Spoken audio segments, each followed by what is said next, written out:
নমস্কাৰ প্ৰাগ নিউজৰ বিশেষ অনুষ্ঠান উত্তৰ লাগিলৈ মই প্ৰণয় বৰদলৈ আপোনালোকক জনাইছোঁ স্বাগতম। এতিয়া প্ৰদেশ কংগ্ৰেছত বিদ্ৰোহৰ উকমুকনি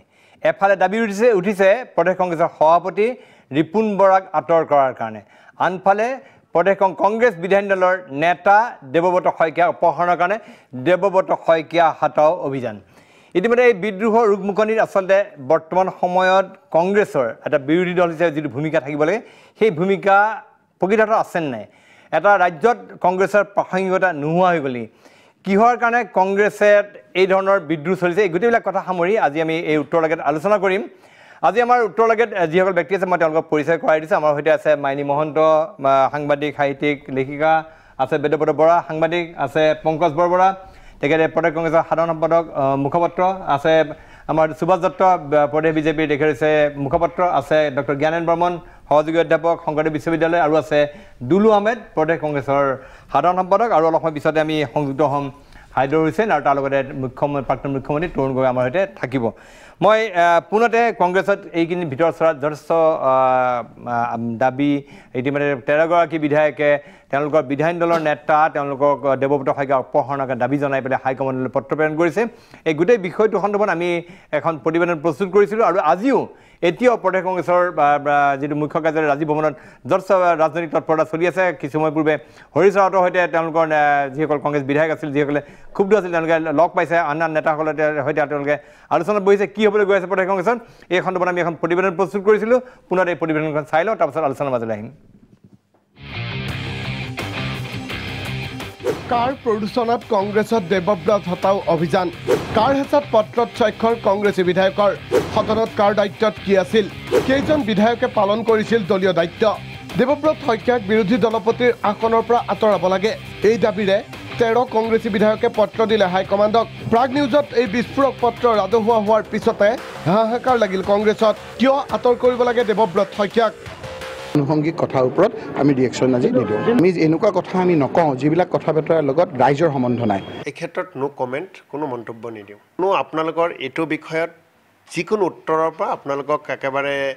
আন্তৰিকতাৰে অনুৰোধ জনাইছোঁ, সকলো উত্তৰৰ পৰা আমি বিৰত থাকিম। স্বাক্ষৰকাৰী ৰকী অজন্তাহঁতৰ মুখত উত্তৰ নাই, কিন্তু ৰকীহঁতৰ কু অভিসন্ধি উদঙাই বিস্ফোৰণ ঘটালে মৰিয়নিৰ বিধায়ক ৰূপজ্যোতি কৰ্মীয়ে। ইজনে এই গেলা আলু বুলি মই মানে নাম দিছোঁ, এই গেলা আলুটোৱে 2016 চনত যেতিয়া 126টা মানে আসনৰ ভিতৰত আমি মাত্ৰ 26জন বিধায়ক কংগ্ৰেছ দলৈ জিকি আহিছিলোঁ, সেই সময়তো তেওঁ চেষ্টা কৰিছিলে, তেওঁ নিজেই মানে দলপতি হোৱা, সেই সময়ত মাত্ৰ 2জন বিধায়কে তেওঁ হৈ পেলাই পক্ষত স্বাক্ষৰ দিছিল, বাকী 23জনে স্বাক্ষৰ কৰিছিলে দেৱব্ৰত শইকীয়া ডাঙৰীয়াৰ পক্ষত। সেইকাৰণে দেৱব্ৰত শইকীয়া ডাঙৰীয়া আজি বিৰোধী দলপতি হৈ আছে। এতিয়া তেওঁৰ মাটিৰ ভেটি নাই, তেওঁ মানুহে তেখেতক পচন্দ নকৰে, তেওঁ জোৰ জবস্তি তেওঁৰ নেতা বুলি কৈ পেলাই তেওঁ মানে নিজকে জাৰি কৰিব যায়, আৰু সেইজনে এতিয়া লাগি আছে। এতিয়া 12জনৰ ভিতৰত 5জনে আমাৰ লগত যোগাযোগ চহী কৰাৰ পিছতো যদি যোগাযোগ কৰিছে, তাৰমানে প্ৰকৃততে তেওঁৰ লগত এতিয়া 7জন বিধায়ক আছে। ইতিমধ্যে 5জন চহী কৰাৰ মাজৰ পৰাই আমাক ফোন কৰি জনাইছে যে বাধ্যত পৰি চহী কৰিছোঁ, আমাক জোৰ জবস্তি কৰাৰ দৰে কৰাৰ কাৰণেহে আমি চহী কৰিছোঁ 5জনে। পিছে কোনে হেঁচা দিছিল এইসকল বিধায়কক? উল্লেখ্য যে স্বাক্ষৰকাৰী 13 বিধায়কক লৈ যোৱা আগষ্ট মাহতে তৰুণ গগৈ আৰু ৰকিবুলৰ ঘৰত অনুষ্ঠিত 2খনকৈ গোপন বৈঠক। ৰকিবুলৰ উদ্যোগত আয়োজিত এই বৈঠকতে দাবী উঠিছিল দেৱব্ৰত হতাও অভিযান। এতিয়া হয়তো আপোনাৰ বুজিবলৈ বাকী নাই কাৰ গালৈ আঙুলিয়াইছে ৰূপজ্যোতিয়ে। যদিহে দেৱব্ৰত শইকীয়া দলপতি হিচাপে সদনত ব্যৰ্থ, কিমান সফল আছিল ৰকী অজন্তাহঁত? চাওক এই কাগজখন। সদনত তৰ্কযুদ্ধত ভাগ লোৱাৰ বাবে দেৱব্ৰত শইকীয়াই ভাগে ভাগে দিছিল দায়িত্ব। ৰকিবুলৰ দায়িত্বত আছিল বন, গ্ৰামোন্নয়ন, শিক্ষা। অজন্তাৰ দায়িত্বত আছিল বিত্ত, গড়কাপ্তানি। নজৰুল ইছলামৰ দায়িত্বত আছিল খাদ্য আৰু যোগান, স্বাস্থ্য, পশুপালন। শুকুৰ আলীৰ দায়িত্বত আছিল জনস্বাস্থ্য, জলসম্পদ, জলসিঞ্চন। ৰূপজ্যোতিৰ হাতত পৰ্যটন, শ্ৰম, জনজাতি উন্নয়ন। সেয়া আছিল আচলতে এই সন্দৰ্ভত আমি প্ৰস্তুত কৰা প্ৰতিবেদন। আমি পোনে পোনে যিহেতু আমাৰ মাজত দুজনকৈ প্ৰদেশ কংগ্ৰেছৰ সাধাৰণ সম্পাদক আছে, পংকজ বৰবৰা আৰু দুলু আহমেদ, তেওঁলোকৰ ওচৰলৈ গৈছোঁ। মই পোনতে গৈছোঁ পংকজ বৰবৰা, কি হৈছে আচলতে দলৰ অভ্যন্তৰত আপোনালোকৰ প্ৰদেশ কংগ্ৰেছৰ সভাপতি ৰিপুণ বৰাক আঁতৰ কৰাৰ কাৰণেও ইতিমধ্যে যথেষ্ট দাবী উত্থাপন হৈ আহিছে তাৰ মাজতে এতিয়া বিধায়িনী দলৰ নেতা দেৱব্ৰত শইকীয়াকো আপোনালোকে আঁতৰ কৰিব লাগে বুলি এটা মহলে দাবী উত্থাপন কৰিছে এই প্ৰসংগত আপোনালোকৰ কি ক'বলগীয়া আছে স্পষ্টীকৰণ কি আছে চাওক প্ৰকৃততে ৰাজনৈতিক দলটো কি ৰাজনৈতিক দলটো হৈছে এটা চিন্তাধাৰা বা এটা দৰ্শন আমি যেতিয়া কলেজ বা বিশ্ববিদ্যালয়ত ৰাজনীতি বিজ্ঞানৰ ছাত্ৰ আছিলোঁ তেতিয়া বিশিষ্ট জাৰ্মান দাৰ্শনিক হেগেলৰ লিখাসমূহ পঢ়াৰ সৌভাগ্য হৈছিল তেখেতে এই ৰাজনৈতিক চিন্তাধাৰাটোক যুক্তি আৰু মতভেদৰ ওপৰত আশা ব্যক্ত কৰিছিল আজিৰ ভাৰতবৰ্ষত স্বাধীনতা আৰু যেতিয়া এই ৰাজনৈতিক মতাদৰ্শ যুক্তি মতভেদৰ ভিত্তিতেই সমগ্ৰ পৃথিৱীত মানুহৰ মাজত গণ আন্দোলন হৈছে সময়ে সময়ে ৰাজনৈতিক চিন্তাধাৰালৈ ৰাজনৈতিক দলৰ জন্ম হৈছে পংকজ বৰা পংকজ আপুনি মোৰ দীৰ্ঘদিনৰ বন্ধু কিন্তু মই আপোনাৰ পৰা এইটো পোনপটীয়া উত্তৰ দিওঁ আপুনি ইমান ব্যাখ্যা নকৰিব পোনপটীয়া ভাগক আচলতে ভিতৰত হৈছে কি চাওক মই তেতিয়াহ'লে প্ৰণয় বৰদলৈ আপোনাক মই প্ৰথমেই ধন্যবাদ জনাইছোঁ যে 16 চনৰ নিৰ্বাচনত আৰু 19 চনৰ নিৰ্বাচনত পৰাজিত হোৱাৰ পিছত বিভিন্ন টিভি চেনেলত বাতৰি কাকত কংগ্ৰেছ শেষ হ'ল বুলি কৈছে আজি কংগ্ৰেছৰ মতভেদক লৈ আপুনি যেতিয়া এই আলোচনা পাতিছে তাৰ মানে এটা কথা প্ৰমাণ হৈছে যে ৰাজ্যখনৰ বিভিন্ন ৰাজনৈতিক দলৰ প্ৰতিনিধি সাংবাদিক বুদ্ধিজীৱীক লৈ আনি এই আলোচনাত পাতিছে আৰু আমাক অংশগ্ৰহণৰ কাৰণে নিমন্ত্ৰণ কৰিছে তাৰ দ্বাৰা এই কথা প্ৰমাণ হৈছে কংগ্ৰেছৰ জনসাধাৰণৰ মাজত জনপ্ৰিয়তা যথেষ্ট বৃদ্ধি পাইছে ঠিক আছে আপুনি মোৰ প্ৰশ্ন পোনপটীয়া উত্তৰ দিয়া নাই দুলু আহমেদ কি ক'ব যে ইতিমধ্যে ৰূপজ্যোতি কুৰ্মীয়ে উল্লেখ কৰিছে আপোনাৰ দলৰ এজন বিধায়ক যে দলত এটা পচা লোক আছে এই পচা লোকৰ কাৰণে কংগ্ৰেছৰ এই অৱস্থা কি ক'ব পচা লোক কোন ৰূপজ্যোতি কুৰ্মী ডাঙৰীয়াই আপোনালোকে আজি কেইদিনমান আগৰ মোৰ ইছ্যুবিলাক গ'লেও আপুনি তেখেতৰ মন্তব্যবিলাক তেতিয়াৰ পৰা আপুনি চাব তেখেতে সদায় ইনডাইৰেক্টলি হ'লেও কিছুমান কিন্তু স্পষ্ট ইংগিত দিয়ে স্পষ্ট কথা কিছুমান কয় আজিও মই যিখিনি ইয়াত চালোঁ আপোনালোকৰ যিটো ৰূপজ্যোতি কুৰ্মী ডাঙৰ ভাষ্য দেখালে পচা আলু বুলি যেতিয়া ক'লে এইটো এক প্ৰকাৰ আমাৰ দলৰ যিটো শৃংখলা এইটো ভংগ কৰিছে এক প্ৰকাৰে দলৰ শৃংখলা যদি ভংগ কৰিছে আমাৰ যিখন দলীয় সংবিধান যিখন মোৰ ক্ষেত্ৰত প্ৰযোজ্য হৈছিলে সেই দলীয় সংবিধানখন তেওঁৰ ক্ষেত্ৰতো প্ৰযোজ্য হ'ব লাগে যোৱাকালি মই আৰু এটা টিভিত ষ্টেটমেণ্ট চাইছিলোঁ আপোনালোকৰ চেনেলতে তেখেতে এটা কথা কৈছিলে যে এজন প্ৰাক্তন মন্ত্ৰীয়ে ঘৰত ডিনাৰ বুলি মাতি লৈ যায় আৰু ব্লেকমেইলিং কৰি চহী কৰে এইটো ৰূপজ্যোতি কুৰ্মী ডাঙৰে ভাষ্য মই টিভিত দেখিছিলোঁ মই আপোনালোকৰ জৰিয়তে তেখেত মোৰ ভাল বন্ধু কিন্তু তেখেতকো মই প্ৰশ্ন কৰিব খুজিছোঁ মোৰ ক্ষেত্ৰত কিন্তু ৰূপজ্যোতি কুৰ্মী ডাঙৰীয়াৰ চহী আছিলে কালি তেওঁৰ মন্তব্যটো যে ডিনাৰ পাৰ্টিত মাতি লৈ যায় আমাক ব্লেকমেইলিং কৰি চহী কৰে কাৰ নাম কৈছে কি কৈছে এইটো মই নাম প্ৰকাশ নকৰিলেও অসমৰ ৰাইজে বা কৰ্মী সকলোৱে গমে পায় এতিয়া কথাটো হ'ল যে মই মোৰ ক্ষেত্ৰতে কওঁ যে আমাৰ যিখন দলীয় সংবিধান আজি ইতিমধ্যে আমি টিভিত এই যিটো আপোনালোকে বিতৰ্কক লৈ যিখন দেৱব্ৰত শইকীয়াৰ CLP লিডাৰৰ পৰা আঁতৰাব লাগে বুলি যিটো এটা বিতৰ্কৰ সৃষ্টি হৈছে তাৰ কাৰণে আপোনালোকে শ্ব'টো বহাইছে এতিয়া আমি যিখিনি কথা ক'ম অলৰেডি সংবাদ মাধ্যমত প্ৰকাশ পাইছে তাত মই নাভাবোঁ যে মই কিবা কথা ক'লে যে দল বিৰোধী মন্তব্য হ'ব এই কথাবিলাকৰ ওপৰত এটা ডিছকাশ্যন হ'ব তে মই ৰূপজ্যোতি কুৰ্মী ডাঙৰে সুধিব খুজিছোঁ মোৰ ক্ষেত্ৰত কি হৈছিলে আপুনি অকণমান ৰাজহুৱা কৰি দিলে ভাল পাম পৰৱৰ্তী পৰ্যায়ত আৰু এটা কথা কি দলীয় সংবিধান বুলি ক'লে মই ভাবোঁ সকলোৰে ক্ষেত্ৰত সমান হ'ব লাগে কিন্তু মই লক্ষ্য কৰি আছোঁ যে আজি কেইদিনমান সংবিধানখন ব্যক্তি বিশেষে হৈ আছে সেইটো ক'ব লাগিব আৰু ধৰি লওক মোৰ বিতৰ্কটোত মই এইকাৰণে টানি আনিছোঁ কাৰণ মোৰ বিতৰ্কবিলাক সেই তেতিয়াৰ পৰা আৰম্ভণি হৈছিলে আৰু এইখন যিখন আপোনালোকে দলীয় যিখন পত্ৰ দেখালে বিধায়কসকলৰ অলপ আগে আপোনালোকৰ ষ্টেটমেণ্টত দেখালে যে আমি বাধ্যত পৰি ছিগনেচাৰ কৰোঁ বিধায়ক এগৰাকীক বাধ্যত পৰি ছিগনেচাৰ কৰা বিধায়ক কোনো তেনেকুৱা বুৰ্বক বিধায়ক নাই আৰু এই যিখন পত্ৰত দেখালে এইখন আপুনি চাব যোৱা 19 ছেপ্টেম্বৰৰ আজিৰ পৰা প্ৰায় ডেৰ মাহ আগৰ পত্ৰ এখন এতিয়া কিয় ৰাজহুৱা হ'ল এটা স্পষ্ট প্ৰশ্ন আমাৰ কৰ্মীয়ে গম পাব লাগে কথাখিনি এইখনতো ডেৰ মাহ আগে দিছিলে ডেৰ মাহৰ পিছত ডেৰ মাহৰ আগে একো ধৰণৰ বিতৰ্ক হোৱা নাই আজি এটা চাব আমাৰ সমগ্ৰ ভাৰতত এই দেশৰ যিটো অৰ্থনৈতিক অৱস্থা তাৰ ওপৰত আমি আজিৰ পৰা 15 তাৰিখলৈ আমি প্ৰগ্ৰেম লৈছোঁ ঠিক আছে আমি ব্যস্ত থাকিব লাগে তাতে কিন্তু এইখন আজি হঠাৎ সংবাদ মাধ্যমত যোৱাকালিৰ পৰা আজি প্ৰকাশ পাইছে ইয়াৰ বেলেগ কোনো কাৰণে আমাৰ দিল্লীৰ পৰা শীৰ্ষ নেতৃত্বসকল আহিছে এই প্ৰগ্ৰামটোৰ কাৰণে এটা বিশৃংখল পৰিস্থিতি সৃষ্টি কৰিবৰ কাৰণে আমাৰে ভিতৰৰ একাংশ মই নাম নক'লেও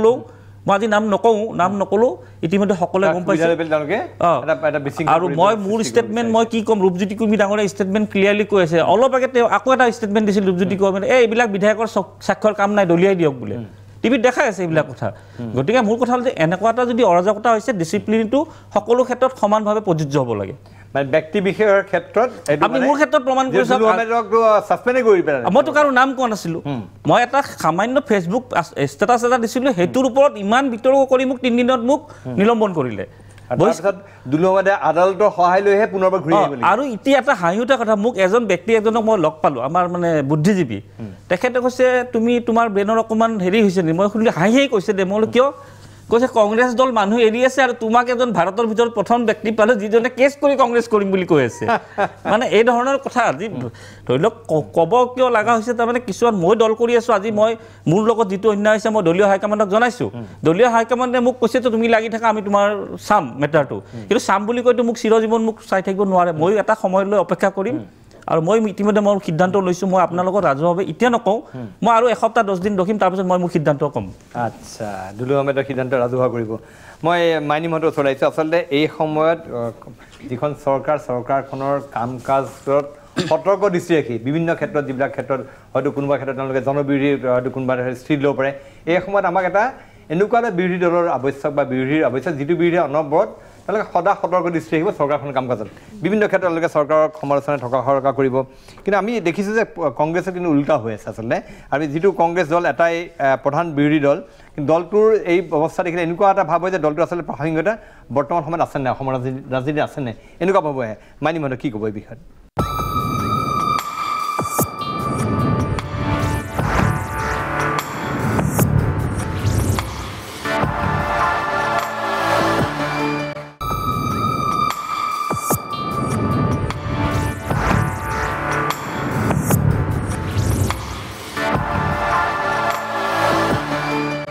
প্ৰণয় চাওক এই ৰদ বদলটো যে কাৰবাক এজনক অপসাৰণ কৰি আন এজনক দায়িত্ব দিয়া সেইটোতো এটা স্বাভাৱিক প্ৰক্ৰিয়া আৰু সৰ্বভাৰতীয় দল হিচাপে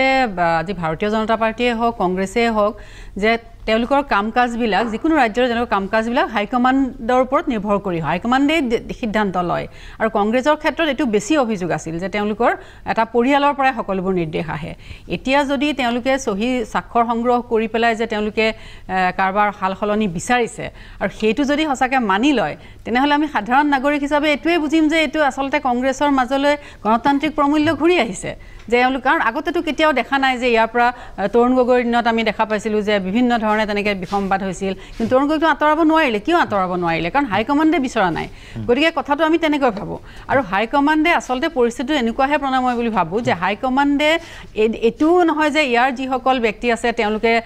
গৈ পেলাই যিটো ক'ব তেওঁলোকে যি স্বাক্ষৰ দিব সেইখিনিকে হাইকমাণ্ডে সমল বুলি ল'ব সেইটোতো নহয় আজিৰ যুগত তেওঁলোকৰ নিজৰ নেটৱৰ্ক নাই নেকি ফোন নাই নেকি ফেক্স নাই নেকি স্পাই নাই নেকি গতিকে তেওঁলোকেওতো মনিটৰ কৰি আছে এখন ৰাজ্যত কি হৈ আছে আৰু তিনিটাকৈ 15 বছৰ শাসনত থকা এটা দলৰ বিশেষকৈ তেওঁলোকে বিশেষভাৱে চকু ৰাখিব যে বিগত 2টা বছৰত বিশেষকৈ কি ধৰণৰ ইয়াত কাম কাজ চলিছে মই ভাবোঁ যে তেওঁলোকে মনিটৰ কৰি কিবা সালসলনিৰ কথা ভাবিছে আৰু ভবা কাৰণে ইয়াত থকা নেতাসকলে সেই সুযোগটো ল'বৰ কাৰণে স্বাভাৱিক প্ৰক্ৰিয়া যে দেখা পাইছে যে এটা সলনি হ'ব বিধায়িনী দলৰ নেতা সলনি হোৱাৰ ইংগিত পাইছে গতিকে সেই ঠাই ল'বলৈ নিশ্চয় প্ৰতিযোগিতা হ'ব আৰু সেইটো স্বাভাৱিক প্ৰক্ৰিয়া সকলো দলৰ কাৰণে বৰা কি ক'ব হয় নিশ্চয় মাইনিমহন্ত ডাঙৰীয়ানে যিখিনি কথা কৈছে সেইখিনি সত্য কথাই কিন্তু কংগ্ৰেছটো তেনেকুৱা দল নহয় অসম কংগ্ৰেছত সাংঘাতিক ধৰণৰ ক্ষমতাকেন্দ্ৰিক লবি আগৰ পৰা আছিলে এতিয়াও অব্যাহত আছে আৰু এতিয়া মন কৰিব যে 2021 যিহেতু নিৰ্বাচন আহি আছে কোনে পিছৰ পৰ্যায়ত এতিয়া অলপ নেতৃত্বলৈ আহি মন্ত্ৰী কোনে ভালকৈ ল'ব পাৰিব বা ক্ষমতাত কোন আহিব পাৰিব সেই যুঁজখনে আৰম্ভ হৈছে আপুনি মন কৰিব যে অকল বিৰোধী দলৰ নেতাজনে নহয় সভাপতি সলনিৰ কাৰণেও লাগিছে কংগ্ৰেছত অৰ্থাৎ নিৰ্বাচনটো কোনে পৰিচালনা কৰিব বা তেওঁলোকে ভাবিয়ে লৈছে যে বিজেপিৰ পৰিৱৰ্তে এখন কংগ্ৰেছ চৰকাৰ আহিব গতিকে আমি যদি এক্টিভ হৈ থাকোঁ বা আমি নেতৃত্বত থাকোঁ আমি দায়িত্ব ল'ব পাৰিম কোনোবাই মুখ্যমন্ত্ৰী হয়তো সপোন দেখিছে এই ধৰণৰ কথা বতৰাবিলাক কংগ্ৰেছৰ বহুত বেছি আপুনি মন কৰিব যে বিজেপিত এতিয়া যিসকল নেতা আছে সেই নেতাসকল যিসকলে কংগ্ৰেছ কৰি আহিছে তেওঁলোকে কিন্তু বিসম্বাদ কৰি আহিছে আৰু কংগ্ৰেছত বিসম্বাদ কৰিবৰ কাৰণে বিদ্ৰোহ কৰিবৰ কাৰণে খুব সহজ আপুনি এতিয়া দুলু আহমেদ ডাঙৰীয়াও ইয়াত আছে বা ৰূপজ্যোতি কুৰ্মীৰ কথা ওলাইছে যে কংগ্ৰেছৰ ডিচিপ্লিনটো একদম নামানে তেওঁলোকৰ যি মন যায় দলীয় যিবিলাক নীতি শৃংখলা তেওঁলোকৰ দলৰ ভিতৰত যিবিলাক কথা ক'ব লাগে সেই কথাবিলাক তেওঁলোকে সংবাদ মাধ্যমত কয় বাহিৰত কয় ৰাজহুৱাভাৱে কয় গতিকে কংগ্ৰেছ দলত ডিচিপ্লিন একদম নাই আৰু সেইকাৰণে আচলতে মানুহে কংগ্ৰেছ দলক বিশ্বাস লাহে লাহে নকৰা হৈছে আৰু কংগ্ৰেছৰ বিকল্প হিচাপে বিজেপিৰ স্থিতি সবল হৈ আছে প্ৰণয় মই সুভাষ দত্তৰ ওচৰলৈ আহিম কাৰণ এই মুহূৰ্তে আটাইতকৈ চৰ্চিত থকা ব্যক্তিজন হৈছে সুভাষ দত্ত তেওঁ যিহেতু কংগ্ৰেছৰ এইটো দুৰৱস্থা হয়তো বিজেপিকে অধিক স্বস্তিত পেলাব কিন্তু মই তাৰ আগতে মই আমাৰ সাংবাদিক জোনজ্যোতিয়ে শেহতীয়া পৰিস্থিতিৰ সন্দৰ্ভত আমি জানিব বিচাৰিছোঁ জোনজ্যোতি বৰ্তমান আছে ৰাজীৱ ভৱনৰ সন্মুখত জোনজ্যোতি মই জানিব বিচাৰিছোঁ আচলতে কি হৈ আছে তাত শেহতীয়া তৎপৰতা কি আছে কি খবৰ হয় প্ৰণয় বৰদলৈ মই বৰ্তমান উপস্থিত আছোঁ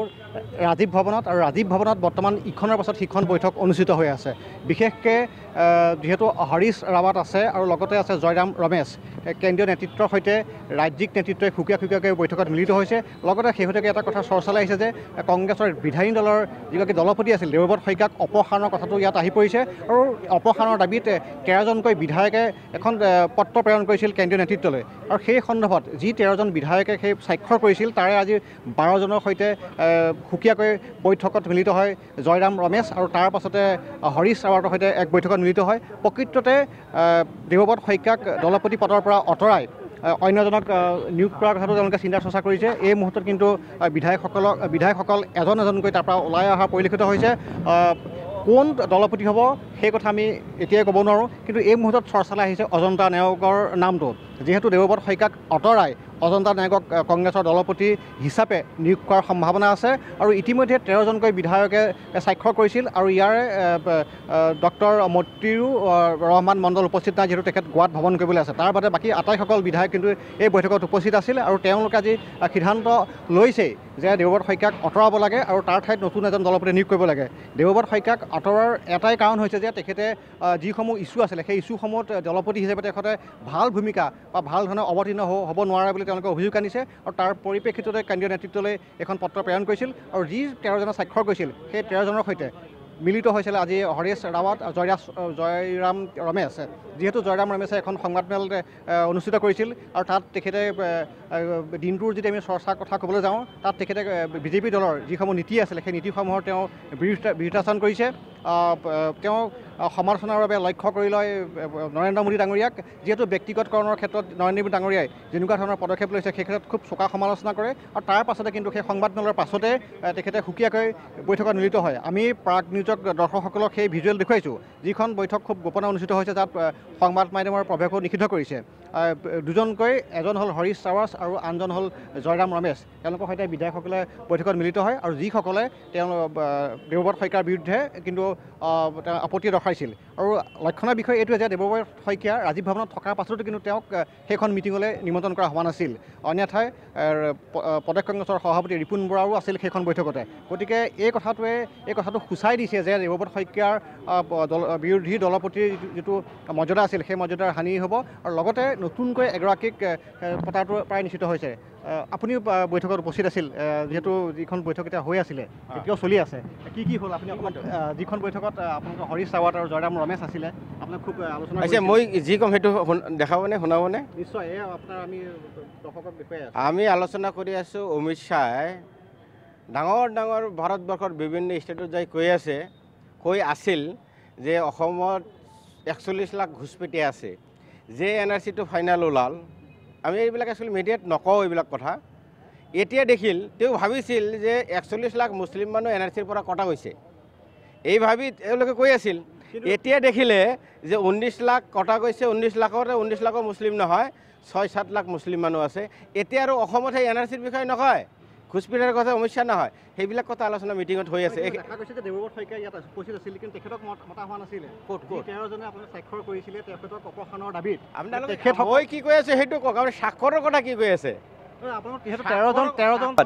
জোনজ্যোতি মই ধন্যবাদ দিছোঁ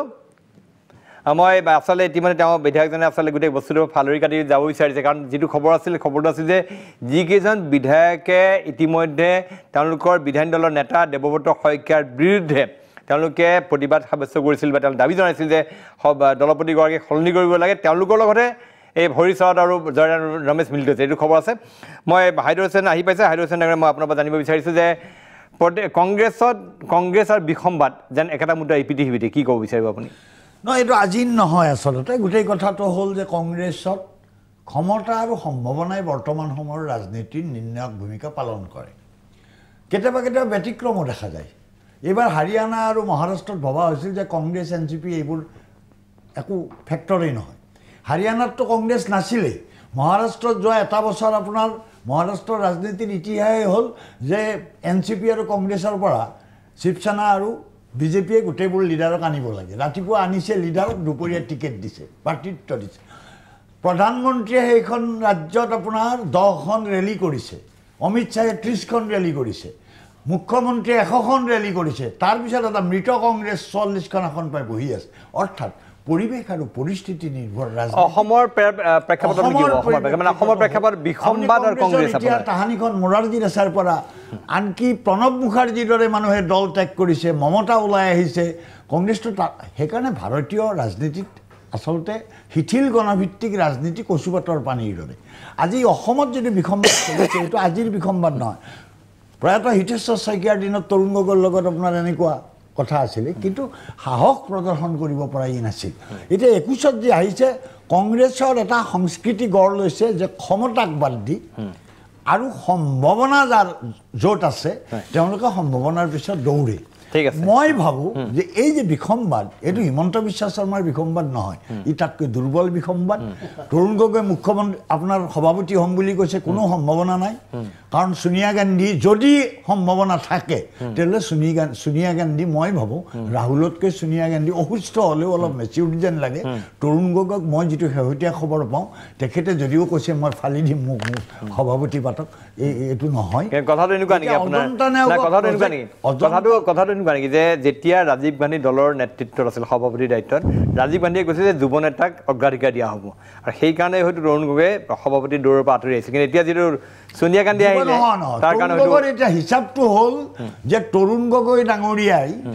আপোনাৰ তেখেতৰ গোটেই ৰাজনীতিটো হ'ল ব্যক্তিকেন্দ্ৰিক ৰাজনীতি তেখেতৰ ল'ৰাক আপোনাৰ মুখ্যমন্ত্ৰীৰ একেবাৰে আসনখনৰ দুৱাৰদলি থোৱালৈকে তেখেতে দলটো এৰিব নোৱাৰে এইটো বিজেপিৰো সংস্কৃতি আজি বিজেপি ডাঙৰ কথা ক'লেতো নহ'ব কাৰণ ভাৰতবৰ্ষত আপুনি দেখক সাম্প্ৰতিক সময়ৰ ৰাজনীতিত সংস্কৃতিটো হ'ল আপোনাৰ কাকো উঠিব নিদিয়াৰ ৰাজনীতি এইটো বিজেপিটো তলে চলি আছে কংগ্ৰেছত বেছি চলিছে সেইকাৰণে কাৰণ তেওঁলোকৰ ক্ষমতা অবিহনে তেওঁলোক চলিব নোৱাৰে তেওঁলোক অনাথৰ নিচিনা হয় গতিকে এতিয়া ক্ষমতাৰ ক্ষমতা অবিহনে কংগ্ৰেছ চলিব নোৱাৰে আমি কথা পাতিম আৰু অলপ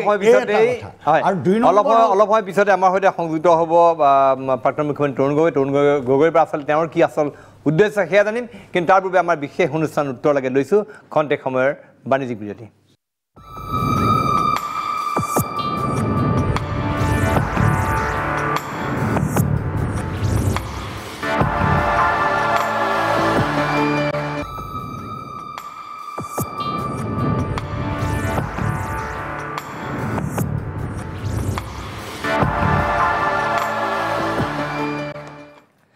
খন্তেক সময়ৰ বিৰতিৰ পিছত পুনৰ উভতি আহিছোঁ প্ৰাক নিজৰ বিশেষ অনুষ্ঠান উত্তৰ লাগে মাজলৈ আজি আমি কংগ্ৰেছৰ আভ্যন্তৰত চলা বিদ্ৰোহৰ উকমুকনি এই বিষয়ত আলোচনা কৰি আছোঁ যিহেতু আমাৰ এইটো সময়ত আমাৰ গণতন্ত্ৰৰ কাৰণে বা আমাৰ দেশৰ কাৰণে এটা শক্তিশালী বিৰোধী ৰাজনৈতিক দলৰ প্ৰয়োজন আছে কিন্তু সেই সময়ত কংগ্ৰেছ দলৰ ভিতৰত চলোৱা যিটো চলি আছে যিটো বিসম্বাদ বা বিদ্ৰোহৰ উকমুকনি এই বিদ্ৰোহৰ উকমুকনি আচলতে কংগ্ৰেছৰ দলটোৰ প্ৰাসংগিকতা আছেনে এই বিষয়লৈ সন্দেহৰ বগা প্ৰশ্নৰ বগা সানি দিছে আমি পোনে পোনে সংযুক্ত হৈছোঁ তৰুণ গগৈ মাননীয় প্ৰাক্তন মুখ্যমন্ত্ৰী তৰুণ গগৈৰ সৈতে আৰু তৰুণ গগৈৰ সৈতে কথোপকথন আছে আমাৰ সাংবাদিক সৰস্বত গোস্বামী এই সন্দৰ্ভত গোটেই ঘটনা প্ৰবাহ সন্দৰ্ভত তৰুণ গগৈৰ বক্তব্য কি সৰস্বত এই মুহূৰ্তত নতুন দিল্লীত মোৰ সৈতে উপস্থিত আছে প্ৰাক্তন মুখ্যমন্ত্ৰী তৰুণ গগৈ ডাঙৰীয়া ইতিমধ্যে দেখা গৈছে যে প্ৰদেশ কংগ্ৰেছৰ আন্তঃকণ্ডলে যথেষ্ট গা কৰি উঠিছে ৰিপুণ বৰাক অৱসৰৰ দাবী তুলিছে আৰু যোৱাকালি 12জনকৈ কংগ্ৰেছৰ বিধায়কে বিৰোধী দলপতি দেৱব্ৰত শইকীয়াক অপসাৰণৰ দাবী তুলি পত্ৰ প্ৰেৰণ কৰিছে দলৰ হাইকমাণ্ডলৈ এই সন্দৰ্ভত আপোনাৰ পোনপটীয়া প্ৰতিক্ৰিয়া কি হ'ব নাই মই এই বিষয়ে এতিয়ালৈকে যিহেতু মই গোটেই অৱগত নহয় অলপ চলপ শুনি থকা কথাটো বেলেগ কথা যিহেতু তেনেধৰণৰ মই নহয় কিমান হাউ চিৰিয়াছলি লৈছে কেনেধৰণৰ কি হৈছে মই নাজানো আৰু মই আজি কেইদিনমানতো নাইও অসমতো সেইকাৰণে যিহেতু মই অৱগত নহয় এই বিষয়ে মই ভাবিছোঁ কোনো মন্তব্য দিয়াটো উচিত নহয় বুলি মই ভাবোঁ এই ইয়াৰ মাজতে এটা কথা যথেষ্ট চৰ্চা হৈ আছে যে বিভিন্ন মহলত কথাটো ওলাইছে যে আপোনাক দায়িত্ব দিয়া হ'ব পাৰে সভাপতিৰ দায়িত্ব তো তেনেধৰণৰ কিবা কথাত হাইকমাণ্ডে আপোনাৰ লগত যোগাযোগ কৰিছে বা তেনেধৰণৰ কথা বতৰা আপোনাৰ লগত চলিছে নেকি এতিয়ালৈকে কোনো চলা নাই মই লগ পাইছোঁ সোনিয়া গান্ধীৰ লগতো লগ পাইছোঁ তেখেতৰ লগতো মই বহু আলোচনা কৰিছোঁ অসমৰ সমস্যাৰ বাদেও আমাৰ NRCয়ে হওক কেগৰ বা আমাৰ আনএমপ্লয়মেণ্টৰ যিবিলাক নুমলীগড় ৰিফাইনাৰী ইয়াৰ বাদেও গোটেই ভাৰতবৰ্ষৰ কংগ্ৰেছ আমি কেনেকৈ শক্তিশালী কৰিব লাগে, কেনেকৈ বেলেগ বেলেগ দলত মিলি কৰিব লাগে, ৰাহুল গান্ধী কেনেকৈ আমি আকৌ আনি সভাপতি পাতিব লাগে, এইবিলাক আমি পাতিছোঁ। নাই পতা বুলি মই নকওঁ, কালি এন্থনীৰ লগতো মই পাতিছোঁ। কিন্তু অসমৰ বিষয়ে আমি এটাও ৱৰ্ড ইউজ কৰা নাই যে ৰিঅৰ্গেনাইজ কৰিব লাগেনে, নে অসমৰ সমস্যাৰ কথা পাতিছোঁ যে আমি কেনেকৈ হয় জেনেৰেল আমি পাতিছোঁ যে আমি ইণ্টেনচিফাই কৰিব লাগিব, এজিটেশ্যন আমি বেছি কৰিব লাগিব, কণ্টেক্টটো বেছি কৰিব লাগিব। হয় মহাত্মা গান্ধীক কেনেকৈ তেওঁলোকে হাইজাক কৰিছে আৰু আমি কেনেকৈ এইবিলাক কথা পাতিছোঁ। কিন্তু অৰ্গেনাইজেশ্যনৰ কথা লৈ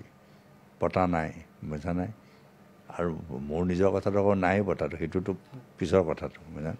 হয়, আপুনি ভাবে নেকি যে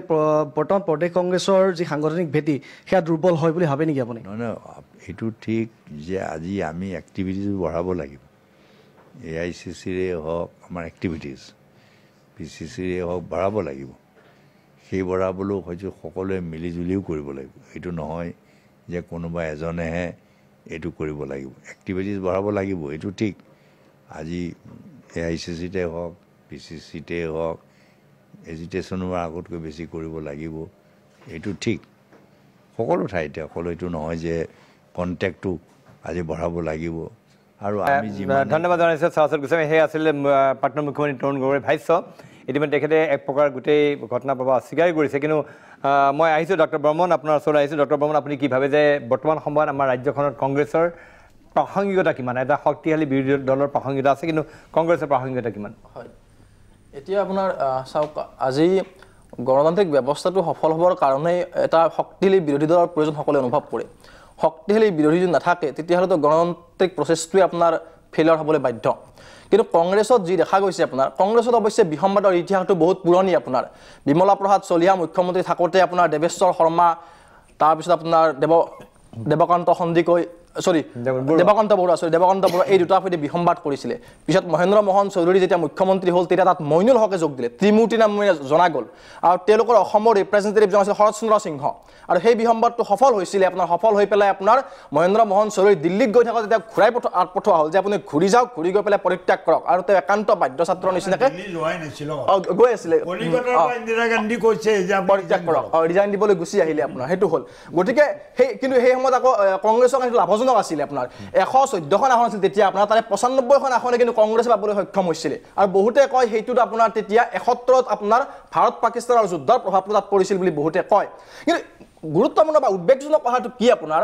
যেতিয়া বিমলা প্ৰসাদ চলিহাৰ পিছৰ পৰা আপুনি লক্ষ্য কৰিব কংগ্ৰেছ এটা আইডিঅলজিকেল শ্বিফ্ট। আগতে কংগ্ৰেছটো এটা প্ৰমূল্যবোধ আদৰ্শ কেন্দ্ৰিক এটা ৰাজনীতি কৰি আছিলে আপোনাৰ। সেই আদৰ্শৰ প্ৰমূল্যবোধৰ ৰাস্তাৰ পৰা কিন্তু লাহে লাহে আপোনাৰ ক্ষমতা কেন্দ্ৰিক ৰাস্তালৈ কংগ্ৰেছৰ আপোনাৰ এটা বেলেগ পথচ্যুত হ'ল। ৰাজনীতি বুলি পথচ্যুত নাই, মই কংগ্ৰেছৰ আজি তেখেতে কংগ্ৰেছৰ কথাটো সুধিছে, মই কংগ্ৰেছৰ কথাটো কৈছোঁ, বাকী সুধিলে বাকী কম। এতিয়া এই বিচ্যুত হ'ল আপোনাৰ। আৰু পিছত আমি দেখিলোঁ আপোনাৰ এনেকুৱা এটা বিশেষ লবি, যিটো পৰৱৰ্তী সময়ত দেখিলোঁ যে মইনুল হক, ফখৰুদ্দিন আহমেদ লবি এনেকুৱা শক্তিশালী হৈ গ'ল। কাৰণ দিল্লীত শক্তিশালী হৈ গ'ল। 71ত যেতিয়া মইনুল হক বৰাকৰ পৰা জয় হৈ আহিল, জয় হৈ হোৱাৰ পিছত পৰা আপোনাৰ মহেন্দ্ৰ মোহন চৌধুৰীৰ বিৰুদ্ধে তীব্ৰ আপোনাৰ কেম্পেইন চলালে আপোনাৰ মহেন্দ্ৰ মোদীৰ বৰাকৰ পৰা জিকিছে। তথ্য মই যিটো কৰিছোঁ বৰাকৰ পৰা মইনুল হক চৌধুৰী মন্ত্ৰী হয় কেন্দ্ৰত, ধুবুৰী পাৰ্লামেণ্টৰ বৰাকৰ পৰা জিকিছে, বৰাকৰ পৰা জিকিছে। সেইটো মই ইতিহাস লৈ আহিছোঁ, ইতিহাস লৈ আহিছোঁ। মই ইতিহাসটো লৈ আহিছোঁ, আপুনি জানিব, আপুনি জনাব। মই কি জানিব লাগে? মই ইলেকশ্যনত প্ৰেজেণ্ট আছোঁ আপোনাৰ। আপুনিতো ইলেকশ্যনত খেলিছে, এয়া দিয়া হয়তো বিজেপি চাপৰ্টত, আমিও জানো সেইটো ইতিহাসো জানো। কথাটো একজেক্টলি সেইটোৱে কৈছোঁ মই, বিজেপি আৰু ইউডিএফৰ লগ লাগি পেলাই আপুনি সেইবিলাকৰ চাপৰ্ট। মোক কথাখিনি ক'ব দিয়ক, আপুনি সন্মানীয় ব্যক্তি, কথাখিনি ভুল হ'ব দেখুৱাই। এতিয়া কথাটো হ'ল যিটো আদৰ্শ কেন্দ্ৰিক বিচ্যুতি ঘটিলে সেইটো আমাৰ কাৰণে উদ্বেগজনক। বিমলা প্ৰসাদ চলিহাই বিদেশীৰ বিৰুদ্ধে আপোনাৰ শক্তিশালী ব্যৱস্থা লৈছিলে, অনুপ্ৰৱেশকাৰী আপোনাৰ বহিষ্কাৰ কৰিছিলে। পৰৱৰ্তী সময়ত যেতিয়া দেখিব এই লবিটো যেতিয়া শক্তিশালী হৈ গ'ল, তেতিয়া দেখা গ'ল পৰৱৰ্তী সময়ত তাৰ আমি প্ৰতিফলন দেখিবলৈ পাইছোঁ। হিতেশ্বৰ শইকীয়াৰ শাসনকালত আমি কি হ'ল দেখিবলৈ পালোঁ। বিদেশী থকা বুলি আগদিনাখন ক'লে, পিছদিনাখন আব্দুল মহিম মজুমদাৰে ভাবুকি দিলে আৰু সেই বক্তব্য প্ৰত্যাহাৰ কৰিব লগা হ'ল। এই আদৰ্শকেন্দ্ৰিক যি বিচ্যুতি কংগ্ৰেছত আমাক, আৰু এই আদৰ্শকেন্দ্ৰিক বিচ্যুতিয়ে কি কৰিছে কংগ্ৰেছক কিন্তু ৰাইজৰ মাজৰ পৰা আঁতৰাই লৈ গৈছে। আজি হিমন্ত ডাঙৰ শৰ্মা ডাঙৰ পৰৱৰ্তী সময়ত যিটো বিদ্ৰোহ সেই বিদ্ৰোহটো এই কথাটোৱে আছে ইয়াত আদৰ্শ কেন্দ্ৰিক কিমান ক্ষমতা কেন্দ্ৰিক কিমান সেই কথা এই গুৰুত্বপূৰ্ণ কথাটো হ'ল আপোনাৰ এতিয়া এই যিটো শেহতীয়া আপোনাৰ বিদ্ৰোহ হৈছে হয় কংগ্ৰেছত পৰিৱৰ্তন হ'ব পাৰে আপোনাৰ এইটো আভ্যন্তৰীণ বিষয় তেখেতসকলৰ ক্ষমতা দল শক্তিশালী কৰা স্বাৰ্থত কিন্তু এই শক্তিশালী কৰা যিটো প্ৰচেছ তাত আপোনাৰ আদৰ্শ কেন্দ্ৰিক ক্ষমতা কেন্দ্ৰিক ৰাজনীতিৰ গুৰুত্ব বেছি হৈছে আপোনাৰ যিটো মূল্যবোধ কেন্দ্ৰিক ৰাজনীতি যিটো গান্ধীজীৰ কথা আজি হাইজেক কৰা বুলি কৈছে গান্ধীজীৰ মূল্যবোধটো আজি কংগ্ৰেছত কিমান স্থান আছে সেইটো এটা প্ৰশ্ন ঠিক আছে ডক্টৰ বৰ্মন মই আহিম যিটো আজি ষ্টুডিঅ'ত সস্তিত বহি আছে সুভাষ দত্ত প্ৰদেশ বিজেপি মুখপাত্ৰ ডক্টৰ কি বক্তব্য কি ক'ব যে এই দলটো যিটো বিদ্ৰোহী দল যিটো আপোনাৰ বিৰোধী দল এই দলটোৰ আভ্যন্তৰত চলা এই বিসম্বাদ বিদ্ৰোহে প্লিজ এই বিসম্বাদ বিদ্ৰোহে বৰ্তমান আমাৰ ৰাজ্যখনত বিজেপিকে নিশ্চয় যথেষ্ট স্বস্তিত পেলাব স্বস্তিত ৰাখিব কি ক'ব বিচাৰিব চাওক এটা বেলেগ ৰাজনৈতিক দলৰ অভ্যন্তৰৰ বিষয়খিনিত বক্তব্য ৰাখিব আচলতে ইচ্ছা নাই কিন্তু আপুনি মাতিছে আহিছোঁ আৰু এজন নাগৰিক হিচাপে যিখিনি আমাৰ দৃষ্টি আছে কথাখিনি মই দুই এটা কথা চুই নগ'লে বেয়া হ'ব কথাটো হৈছে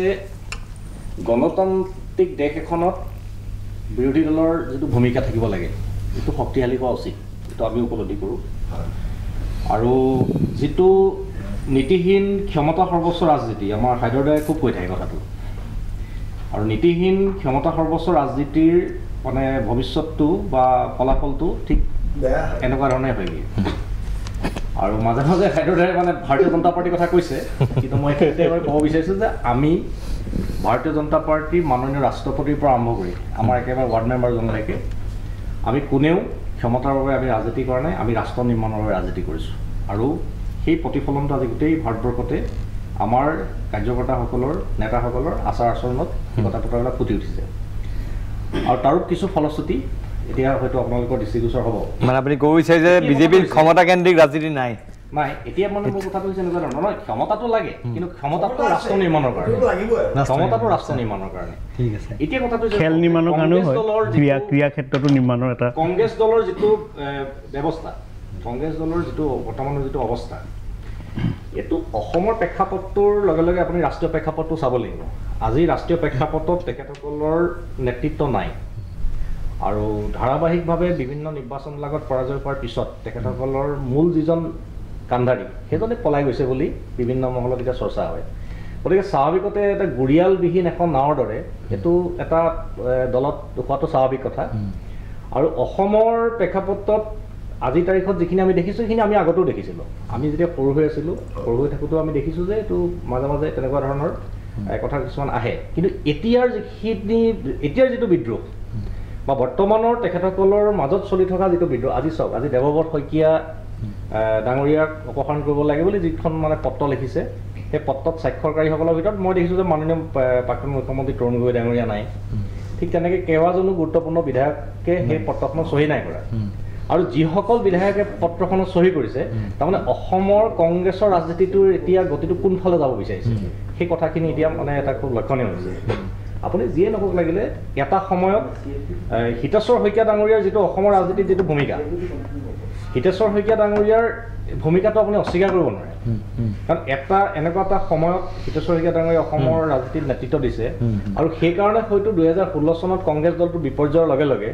মাননীয় মুখ্যমন্ত্ৰী সৰ্বানন্দ সোণোৱাল ডাঙৰীয়াৰ নেতৃত্বত যেতিয়া আমাৰ দলৰ যেতিয়া চৰকাৰ হৈছে সেই সময়ত হয়তো কংগ্ৰেছৰ নেতৃত্ব ভাবিছিলে যে হিতেশ্বৰ শইকীয়াৰ পৰিয়ালৰ পৰা কোনোবা এজনক যদি নেতা পতা যায় তেতিয়াহ'লে হয়তো কংগ্ৰেছ দলটো টিকি থাকিব পাৰে আৰু সেই প্ৰেক্ষাপটতে দেৱব্ৰত শইকীয়া ডাঙৰীয়াক তেখেতসকলে বিৰোধী দলৰ প্ৰতি পাতিছিলে আৰু আজিৰ তাৰিখত সেই দেৱব্ৰত শইকীয়াক অপসাৰণৰ কাৰণে যিটো কুচকাৱাজ হৈছে আৰু তাৰ উপৰি আপুনি চাব ডক্টৰ হিমন্ত বিশ্ব শৰ্মাই সদায় এটা কথা কৈ থাকে কংগ্ৰেছ দলৰ নেতৃত্বত বা তেখেতসকলৰ যুৱ কংগ্ৰেছে হওক বা অন্যান্য যিবিলাক নেতৃত্ব এই নেতৃত্বৰ যিখন তালিকা এইটো হিমন্ত বিশ্ব শৰ্মা ডাঙৰীয়াই মাজে মাজে দি থাকে মই এইটো দীঘলীয়া নকৰোঁ গতিকে কংগ্ৰেছ দলৰ ৰাজনীতিটো সেইফালে গৈছে আৰু কংগ্ৰেছ দলৰ ৰাজনীতিটো সেইফালে টাৰ্ণ লোৱাৰ লগে লগে লক্ষণীয়ভাৱে এতিয়া AIUDFৰ উত্থান হৈছে যিটো ৰাজ্যখনৰ মই ক'ব বিচাৰিছোঁ অসমৰ ৰাজনীতিত এই যে AIUDF দলটোক যে আকৌ যে উত্থান হোৱাৰ এটা প্ৰেক্ষাপট যে দিছে এইটো তেখেতসকলে দিছে আৰু কংগ্ৰেছ দলে AIUDFক উত্থানৰ যিটো পৰিৱেশ দিছে সেই পৰিৱেশটো কিন্তু ৰাজ্যখনৰ ভৱিষ্যতৰ কাৰণে কিন্তু আৰু আমি কিন্তু কোনো কাৰণত ভাৰতীয় জনতা পাৰ্টিয়ে ভাৰতীয় জনতা পাৰ্টিয়ে কিন্তু কোনো কাৰণত আমি ARDF উত্থানটো নিবিচাৰোঁ নাই এইটো আমি ARDF উত্থানটো নিবিচাৰোঁ এইটো সকলোৱে জানে যে ARDF উত্থানটো বিজেপিয়ে বিচাৰে বিজেপি নিজৰ ৰাজনৈতিক উত্থানৰ কাৰণে ARDF উত্থান বিচাৰে এইটো একেবাৰে শেষত এটা লাইন কৈ দিছোঁ এইটো হ'ল কি চাওক যে কংগ্ৰেছ দলটো এইটো মহাত্মা গান্ধীৰ সেই কংগ্ৰেছ দল নহয় যিটো কংগ্ৰেছে দেশ স্বাধীন কৰিছে আপোনালোকে হাইজেক কৰিলে মহাত্মা গান্ধীক হাইজেক কৰিছে কংগ্ৰেছে বুজি কৰিছে তেওঁলোকে আন্দোলনৰ গান্ধীজীয়ে তেখেতসকলে সাভাৰকাৰক আনিছে গান্ধীকো আনিছে স্বাধীনতাৰ সময়ত গান্ধীজীয়ে জৱাহৰলাল নেহৰুক পৰামৰ্শ দিছিল যে কংগ্ৰেছটো ডিজলভ কৰিব লাগে এটা বিকল্প ৰাজনৈতিক দল এটা খাৰ কৰিব লাগে আৰু এতিয়া গান্ধীজীৰ 150 বছৰীয়া জন্ম জয়ন্তী আৰু এই 150 বছৰীয়া জন্ম জয়ন্তীত হয়তো কংগ্ৰেছ দলটো নিশ্চিন্ন হ'বলৈ গৈ আছে ঠিক আছে পংকজ বৰুৱা যে মহাত্মা গান্ধীক হাইজেক কৰিবলৈ গৈছে আৰু তাৰ লগে গৈছে তেওঁ আপোনালোকৰ দলটোৰ বিষয়ে যিখিনি কথা কৈছে আপোনাৰ কি স্পষ্টীকৰণ দিবলগীয়া আছে অলপ দিন আগতে দেখিছিলোঁ ভাৰতীয় জনতা পাৰ্টিত যেতিয়া কোনো নতুন সদস্য লয় তেওঁলোকে এটা গেৰুৱা টুপি পিন্ধাই দিয়ে আৰু তেওঁলোকৰ সভা সমিতিত গেৰুৱা টুপি পিন্ধে আজি 10 দিনমান আগতে দেখিলোঁ বাতৰি কাকতত গান্ধী টুপি সৰ্বানন্দ সোণোৱালৰ পৰা সুভাষ দত্তলৈকে পৰা তৃণমূল পৰ্যায়লৈ সকলোৱে বগা বগা এটা গান্ধী টুপি পিন্ধি ল'লে 14 চনৰ নিৰ্বাচনত তাৰ আগতে তেওঁলোকে গান্ধীক নোহোৱা কৰিব বিচাৰিছিল ভাৰতৰ ৰাজনীতিৰ পৰা তেখেতসকলে গান্ধী আদৰ্শক গান্ধীৰ চিন্তাধাৰাক নোহোৱা কৰিব খুজিছিল তেখেতসকলে সকলোতে দীনদয়াল উপাধ্যায়কে প্ৰতিষ্ঠা কৰিব খুজিছিল না মই কৈ লওঁ 1 মিনিট এইটো ৰাহুল গান্ধী নহয় 1 মিনিট মই সেইটো কোৱা না আপোনালোকে 14 চনত নহয় 14 চনৰ নিৰ্বাচনত জয়লাভ কৰোঁতে কংগ্ৰেছ মুক্ত নহয় কংগ্ৰেছ মুক্ত ভাৰত বুলি কৈছিল কংগ্ৰেছ মুক্ত ভাৰত বুলি ক'বলৈ গৈছিল আপোনালোকে 14 চনত কিন্তু এই যোৱা কেইবছৰৰ নিৰ্বাচনৰ পিছত আপোনালোকে ফলাফল দেখাৰ পিছত আপোনালোকে এতিয়া কংগ্ৰেছ মুক্ত ভাৰতটো ক'বলৈ পাহৰি গৈছে আৰু আপোনালোকে যিটো মতভেদ দিছে আজিৰ ভাৰতবৰ্ষৰ গণতান্ত্ৰিক যেতিয়া সংসদীয় গণতন্ত্ৰৰ ৰাজনীতিত সকলোতে আছে ভাৰতৰ স্বাধীনতা আন্দোলনৰ সময়ৰ পৰা এই মতভেদ আছিল তথাপিও তেতিয়া গান্ধীজীৰ লগত কংগ্ৰেছ পৰিচালনা স্বাধীনতা আন্দোলন পৰিচালনা কৰালৈ গান্ধীজীৰ লগত সুভাষ বসুৰ সংঘাত হৈছিল আপোনালোকে যদি যায় স্বাধীনতা আন্দোলনৰ পিছত যিসকল সমাজবাদী আছিল আচাৰ্য কৃপানন্দী জয়প্ৰকাশ নাৰায়ণ নৰেন্দ্ৰ দেৱ ডক্টৰ ৰাম মনোহৰ লোহিয়া আদিয়ে 57 চনৰ আগতে কংগ্ৰেছ ত্যাগ কৰিছিল আজি সংঘাত ক'ত নাই বা যোৱা আপুনি যদি 19 চনৰ নিৰ্বাচনৰ আগত ৰাষ্ট্ৰীয় বাতৰি কাকত খোলে যশৱন্ত সিনহা শত্ৰুঘ্ন সিনহা ডাঙৰীয়া সকলোৱে আৰু এই লোকসভা নিৰ্বাচনৰ আগতে সুভাষ দত্তৰ নেতা ৰাজেন গোহাঁই ডাঙৰীয়া RP শৰ্মা ডাঙৰীয়াই কিমান কথা কৈছে আজি উত্তৰখণ্ডত আজি কেইদিনমান আগতে পঞ্চায়ত 1 মিনিট মই কৈ লওঁ পঞ্চায়ত নিৰ্বাচনৰ আগতে সংঘাত ৰাজনীতিত সংঘাত থাকিবই আপোনালোকে চাওক আজি না মই শেষ কৰি লওঁ মই আপুনি কওঁতে মই মতা নাছিলোঁ মই কৈ ল'ব দিয়ক আৰু কেলৈ মনে আপোনাক আমাকো ক'ব দিয়ক আপোনালোকে আজি সংবাদ পত্ৰৰ মুখ বন্ধ কৰিব খুজিছে ক্ষমতাটো অহাৰ লগে সকলোৰে মুখ বন্ধ কৰি দিব খোজে এইদৰেতো গণতন্ত্ৰৰ প্ৰতিষ্ঠা হ'ব নোৱাৰে আপোনালোকে গান্ধী টুপি মোৰ প্ৰশ্ন এইটো আপোনালোকৰ প্ৰতি যে এইটো সময়ত কংগ্ৰেছৰ যিটো কাম আছে আচলতে এইটো সময়ত কি আছিল যে কংগ্ৰেছে একত্ৰিত হৈ অসমৰ বিৰোধী বিজেপিৰ বিকল্প দিবলৈ পিঁয়াজৰ মূল্য 80 টকা হৈছে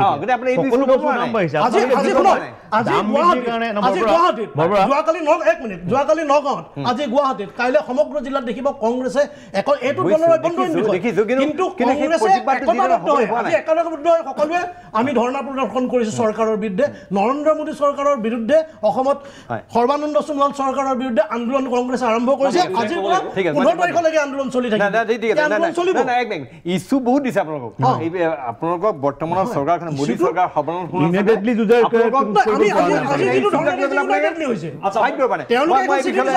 অধিক আলোচনাৰ মাজত আহিম কিন্তু তাৰ পূৰ্বে আমাৰ বিশেষ অনুষ্ঠান মই দিম তাৰ আগতে আমাৰ এই বিশেষ অনুষ্ঠান উত্তৰ লাগে লৈছোঁ খন্তেক সময়ৰ বাণিজ্যিক বিৰতি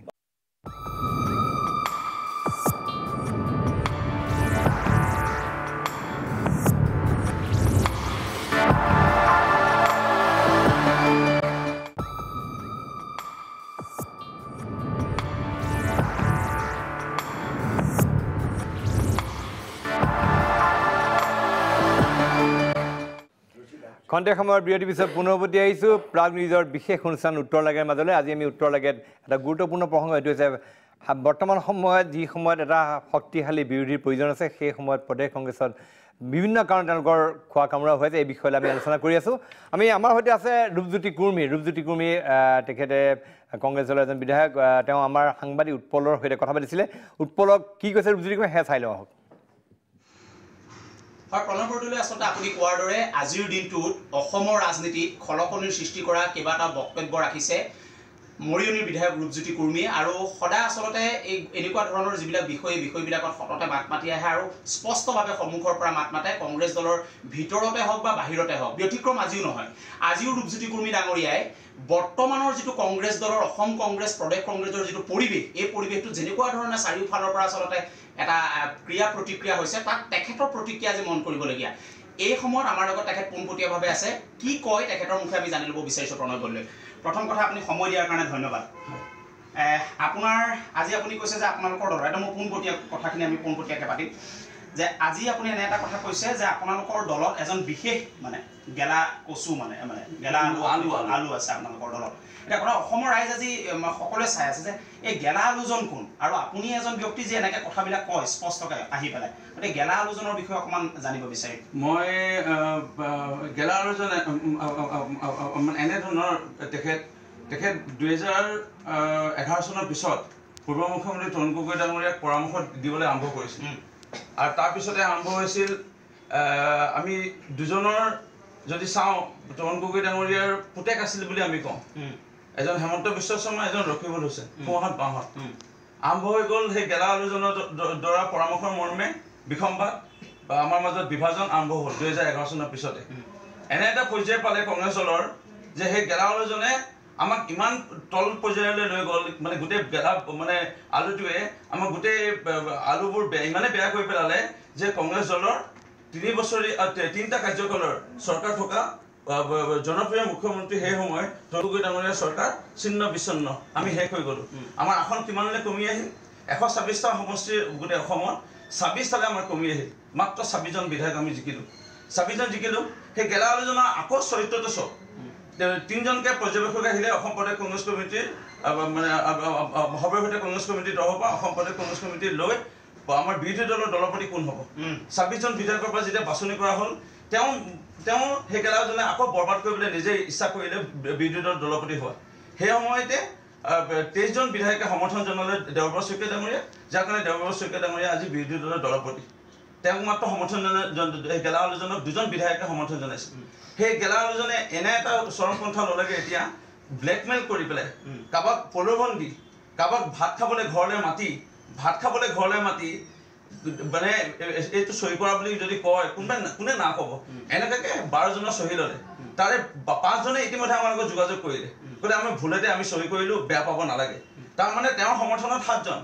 সৰ্বমুঠ এতিয়া আমি 23জন বিধায়ক আছোঁ কংগ্ৰেছ দলৰ তাৰে 7জনে যদি সমৰ্থন তেওঁক কৰিছে মানে 16জন বিধায়কে দেৱব্ৰত শইকীয়াৰ প্ৰতি সমৰ্থন আছে সেইকাৰণে তেওঁৰ যিটো চিঠি বা তেওঁৰ যিটো চৰিত্ৰ গেলা আলুজনৰ ধ্বংস কৰা সেইটো আমি ইতিমধ্যে ওলাই পৰিল সেইকাৰণে গেলা আলুজনক আমি সকলোৱে এতিয়া মানে আমি এই বস্তাৰ পৰা আৰু আলুবোৰ বেয়া নহওক কংগ্ৰেছ দলৰ বেয়া নহওক এতিয়া ওলাই পেলাই দিয়া সময় এতিয়া মোৰ এইটোৱে কথা কংগ্ৰেছ দলৰ কৰ্মীসকলক আহ্বান এই গেলা আলুটো আমি পেলাই দিব লাগে থাকিল কথা আমাৰ এতিয়া বিৰোধী দলত আছোঁ গণতন্ত্ৰত বিৰোধী দলৰ ডাঙৰ ভূমিকা আছে প্ৰত্যেকে আমি জনা উচিত 28 আমাৰ নৱেম্বৰৰ পৰা অসম বিধানসভা আমি বিধানসভা বুলি নকওঁ অসম পবিত্ৰ বিধানসভা য'ত আমি অসমৰ ৰাইজৰ বিৰোধী দলৰ দল হিচাপে আমি তাত আমি বিষয়সমূহ উপস্থাপন কৰিব লাগিব এনে সময় কোনোবা গেলা আলু এটাই আমাৰ দলৰ ভাৱমূৰ্তি নষ্ট কৰিবৰ কাৰণে মোৰ এটা সন্দেহ হৈছে এই মুহূৰ্তত প্ৰাক্সিনলৰ প্ৰথম ক'ব বিচাৰিছোঁ তেওঁ বিজেপি দলৰ এজেণ্ট হিচাপে কাম কৰি আছে নেকি তেওঁ এই গেলা আলুটোৱে বিজেপি দলৰ এজেণ্ট হিচাপে কাম কৰি কংগ্ৰেছ দলটো বেয়া কৰিব বিচাৰি আছে সেইকাৰণে কোনোবা যদি প্ৰকৃত কংগ্ৰেছ দলৰ কৰ্মী বা বিধায়ক তেওঁৰ লগত সমৰ্থন জনাইছিল কিবা কাৰণে তেওঁ প্ৰকৃততে গেলা আলু আপোনালোকে আঁতৰি আহক দলটোৰ স্বাৰ্থত সেয়া আহ্বান জনাম আৰু এটা কথা আহিছে আজি আপুনি ইতিমধ্যে নামটো প্ৰায় কৈ দিছে ইয়াত প্ৰায় 99 আপুনি চুয়ে দিলে আৰু 1% অসমৰ ৰাইজে স্কুটিনি কৰি ল'ব দ্বিতীয় কথাটো হ'ল যে এতিয়া প্ৰদেশ কংগ্ৰেছৰ বিধায়িনী দলৰ আমি দেখা পাইছোঁ দেৱব্ৰত শইকীয়াই এটা ৰোল প্লে কৰি আছে তেওঁ বিধায়িনী দলৰ নেতা হিচাপে আমি ভিতৰে বাহিৰে দেখিছোঁ এতিয়া দেৱব্ৰত শইকীয়াক নালাগে বুলি এটা পৰিৱেশ ৰচনা কৰা হৈছে ধৰি লওক দেৱব্ৰত শইকীয়াই নিজেই পৰিৱেশটোত খুব অতিষ্ঠ হৈ তেওঁ নিজে আঁতৰি দিলে ধৰি লওক তেতিয়া ৰূপজ্যোতি কুৰ্মীয়ে দায়িত্ব ল'ব পৰাকৈ সাজু আছে নাই মই জনাত অহংকাৰ অভিমান ভাৱেৰে কোৱা নাই তিনিবাৰকৈ বিধায়ক বহু অভিজ্ঞতা হ'ল বুলি নকওঁ মৃত্যু শেষ মুহূৰ্তলৈকে আমি শিকি যাব লাগিব আমি নতুন নতুন বিষয় আমি জ্ঞান আহৰণ কৰি যাব লাগিব কিন্তু অলপ হ'লেও জ্ঞান আহৰণ কৰিছোঁ যেন অনুভৱ হয় আৰু বিৰোধী দলৰ দলপতি যদি দেৱব্ৰত শইকীয়া ডাঙৰীয়া কিবা কাৰণে আঁতৰে আৰু প্ৰমোশ্যন পায় অসম প্ৰদেশ কংগ্ৰেছ কমিটিৰ সভাপতি হিচাপে ৯৯% দলীয় কৰ্মীয়ে মানি ল'ব ১% গেলা আলুৰ লগত জড়িত থকা মানুহবোৰে হয়তো সমৰ্থন নকৰিব পাৰে সকলোৱে প্ৰায় সমৰ্থন তেখেতক কৰিব আৰু তেতিয়া বিৰোধী দলৰ প্ৰতি আসনত মই বহাটো মই বিচাৰোঁ আৰু মই জনাত অকণমান হ'লেও যিমান সক্ৰিয় হৈ আছোঁ বৰ্তমান বিৰোধী দলৰ বিধায়ক হিচাপে দলপতি হিচাপে আৰু বেছি সক্ৰিয় হ'ব পাৰিম বুলি মোৰ বিশ্বাস সমৰ্থন কিমান আছে আপোনাৰ মোৰ বিশ্বাস প্ৰায় সেয়া আছিলে ৰূপজ্যোতি কৰ্মী কৰ্মীৰ সৈতে আমাৰ সাংবাদিক উৎপলে কথা পাতিছিলে আৰু ইতিমধ্যে তেওঁ সেনে স্পষ্ট কৰি দিছে ৰকিবুল ইছলামৰ কথা তেওঁ উল্লেখ কৰিছে যে গেলা আলু বুলি কৈছে কোৱাৰ লগতে তেওঁ যথেষ্ট খুৰাধাৰ না তেওঁ প্ৰেক্টিকেল বুজাই এইটো যিটো কৈছে প্ৰেক্টিকেল বুজাই দিছে তাৰ লগতে তেওঁ আৰু এটা ইণ্টাৰেষ্টিং কথা ক'লে তেওঁ নিজে নাই এইটো চবেই জানে এজন হিমন্ত বিশ্ব শৰ্মা এজন ৰকিবুল ইছলাম পংকজ বৰবৰা মই বেলেগ নামটো ক'ব নালাগে ইয়াত চবেই গম পাইছে ৰকিবুল ইছলাম বেলেগ কথা কোৱা নাই মই আৰু দুলু আহমেদে গম পোৱা নাই কাৰণ দুলু আহমেদে হাৰে হিমজে উপলব্ধি কৰিছে কাৰ কথা কৈছে পংকজ বৰবৰাই নাপাব পাৰে কিন্তু দুলু আহমেদে হাৰে হিমজে উপলব্ধি কৰিছে কাৰ কথা কৈছে গোটেই বিষয়টো হ'ল আদৰ্শগত এতিয়া পংকজ বৰবৰা ডাঙৰীয়ে খুব মানে গুৰুত্বপূৰ্ণ দুটামান কথা ক'লে মই তেখেতৰ সন্মান সহকাৰে মই কথাকেইটা ক'ব বিচাৰিছোঁ কথাটো হৈছে চাওক যে জাতিৰ পিতা মহাত্মা গান্ধীৰ ১৫০ বছৰীয়া জয়ন্তী উপলক্ষে ভাৰতীয় জনতা পাৰ্টীয়ে সমগ্ৰ ভাৰতবৰ্ষত প্ৰতিটো লোকসভা সমষ্টিত ১৫০ কিলোমিটাৰ পদযাত্ৰা এটা কাৰ্যসূচী গ্ৰহণ কৰিছে আৰু সেই কাৰ্যসূচীত আমি সকলো কাৰ্যকৰ্তা আমি অংশগ্ৰহণ কৰিছোঁ সকলোৱে কৰিছে সেইটো আমাৰ দলৰ এটা কাৰ্যসূচী এতিয়া কথাটো চাওক যে জাতিৰ পিতা মহাত্মা গান্ধীয়ে যেতিয়া ভাৰতবৰ্ষ স্বাধীন হৈছিল বা তাৰ আগতে এখন স্বচ্ছ ভাৰতৰ সপোন দেখিছিল সেই ভাৰতবৰ্ষখনৰ স্বচ্ছতাৰ দিশত আগুৱাই লৈ যোৱাৰ ক্ষেত্ৰত কংগ্ৰেছ দল যেতিয়া ক্ষমতাত আছিল তেখেতসকলে একো কৰা নাছিল ভাৰতীয় জনতা পাৰ্টীৰ চৰকাৰ হোৱাৰ পিছত এই কামখিনি কৰা হৈছে স্বচ্ছতাৰ দিশে এগোজ দ্বিতীয় কথাটো হৈছে যে চাওক যে এখন দুৰ্নীতিমুক্ত এখন ৰাষ্ট্ৰৰ সপোন দেখিছিল জাতিৰ পিতা মহাত্মা গান্ধীয়ে যিটো কাম কংগ্ৰেছ দলে নকৰিলে ভাৰতীয় জনতা পাৰ্টীয়ে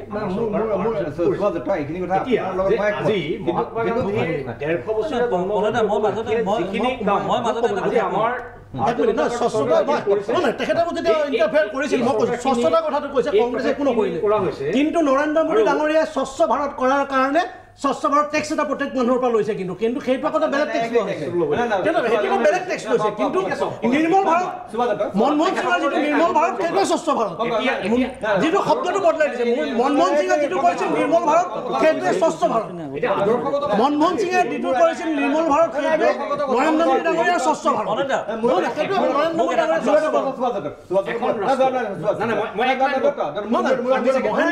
মনমোহন সিঙৰ যিটো নিৰ্মল ভাৰত সেইটোৱে 1.5% লয় সেইটোৱে স্বচ্ছ ভাৰত প্ৰশ্ন এইটো আৰু ঠিক আছে আমি মানিছো জাতিৰ পিতাক লৈ পেলাই আজি 150 বছৰ কৰিছে 80 চনত ভাৰতীয় জনতা পাৰ্টি জন্ম হোৱাৰ পিছত কোনোদিনে জাতিৰ পিতা মহাত্মা গান্ধীৰ গান্ধী জয়ন্তী কোনোদিনে পালন কৰা নাই ভাৰতীয় জনতা পাৰ্টি মোক এইটো জানিবলৈ মন গৈছে যে বৰ্তমান সময়ত জাতিৰ পিতাৰ হত্যাকাৰী নাথুৰাম গডছে একাংশ লোকে নাথুৰাম গডছেক পূজা পাতিছে নাথুৰাম গডছেক এনেকুৱা দাবী হৈছে ভাৰততো দিব এনেকুৱা পৰ্যন্ত দাবী আহিছে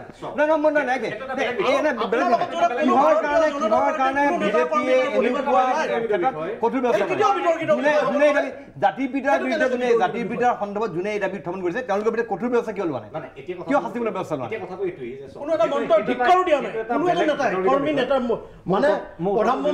প্ৰধানমন্ত্ৰীৰ পৰা সুভাষ দত্তলৈকে কোনেও তাৰ প্ৰতিবাদ কৰা নাই উত্তৰটো দিলে এটা কথা চাওক যে সেইটো এটা বেলেগ বিষয় এটা বেলেগ বিতৰ্কৰ বিষয় সেইটো কাৰণে এটা সময় লাগিব এতিয়া কথাটো হৈছে অসম কংগ্ৰেছৰ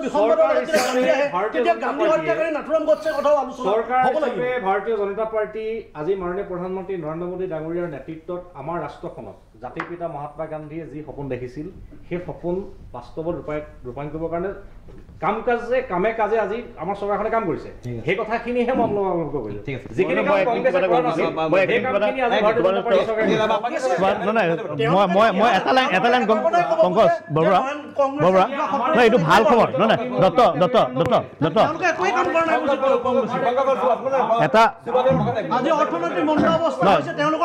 বৰবৰা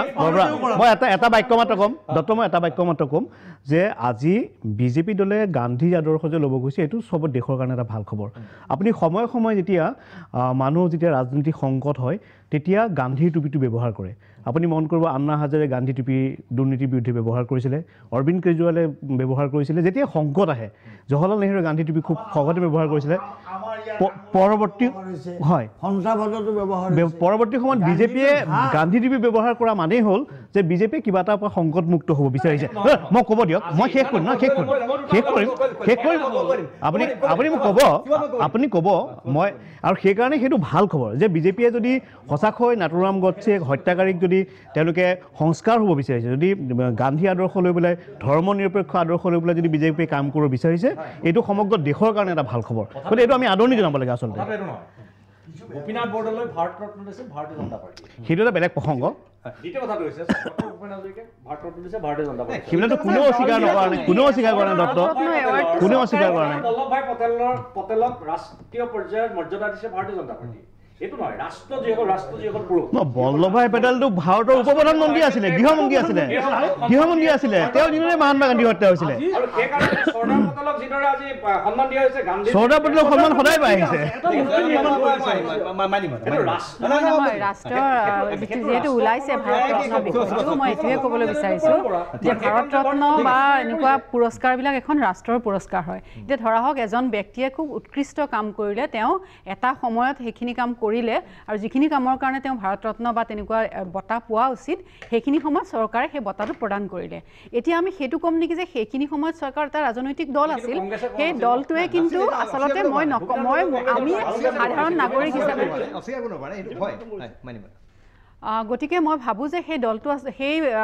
বঁটাটো কোনো ৰাজনৈতিক দলে নিদিয়ে সেইটো চৰকাৰে দিয়ে আমাৰ ৰাষ্ট্ৰৰ বঁটা আমাৰ সন্মানৰ বঁটা গতিকে কোনো আচলতে দলে সেই বঁটাটো নিদিয়ে আৰু দ্বিতীয় কথা হৈছে কংগ্ৰেছৰ যিটো গৃহকণ্ডল বা সমস্যা জৰ্জৰীৰ বিষয়টো আলোচনা কৰা হৈছে মই ভাবোঁ যে প্ৰত্যেকবোৰ ৰাজনৈতিক দলতে এটা কথা ঠিক যে এখন গণতান্ত্ৰিক দেশত যেনেকৈ বিভিন্ন দলৰ মাজত মতবিৰোধ থাকে তেনেকৈ এটা দলৰ ভিতৰতো বিভিন্নজনৰ মতভেদ থকাটো আচলতে গণতন্ত্ৰৰে লক্ষণ এটা দলৰ ভিতৰত মতভেদ থাকিব পাৰে আৰু সেইটো কাৰণে সেই মতভেদ যদি কোনোবাই উপলব্ধি কৰে যে তেওঁৰ নেতৃত্বক তেওঁ উপযুক্তভাৱে দেখা নাই নেতৃত্ব দিয়া নাই তাৰ প্ৰতিবাদো কৰিব পাৰে সেইখিনিও অধিকাৰ আছে আৰু সেই প্ৰতিবাদক যদি দলৰ নেতৃত্বই গুৰুত্ব দিয়ে সেই প্ৰতিবাদ মানি লয় তেনেহ'লে মই আকৌ কৈছোঁ যে সেইটোৱে আচলতে সেই দলটোৰ গণতান্ত্ৰিক প্ৰমূল্য ঘূৰি অহাটোহে বুজায় এতিয়া মই আহিছোঁ যে দেৱব্ৰত শইকীয়াৰ কথাটো হৈছে তেওঁ এটা বিশেষ পৰিস্থিতিৰ পৰিপ্ৰেক্ষিতত তেওঁ বিধায়িনী দলৰ নেতা হৈছিল সেইখিনি সময়ত তৰুণ গগৈ নিজে উৎসাহ হেৰুৱাইছিল নিজে আগ্ৰহ কৰা নাছিল আৰু তেওঁ এটা সময়ত ৰকিবুল হুছেইনেও আগবঢ়াই দিছিল কিন্তু ৰকিবুল হুছেইনে এইখিনি সময়ত এনেকুৱা অৱস্থা কৰা হ'ল যে তেওঁৰ বিৰুদ্ধে বিভিন্ন অভিযোগ CBI ৰেড মানে তেওঁ নিজক বচাব নে নেতা হ'ব সেই ধৰণৰ এটা পৰিস্থিতি আহি গ'ল গতিকে পিছত হৈছিল নিশ্চয় হয় যিয়ে নহওক তৰুণ গগৈ নিশ্চয় ৰকিবুল হুছেইনেও আগবঢ়াই দিছিল সেইখিনি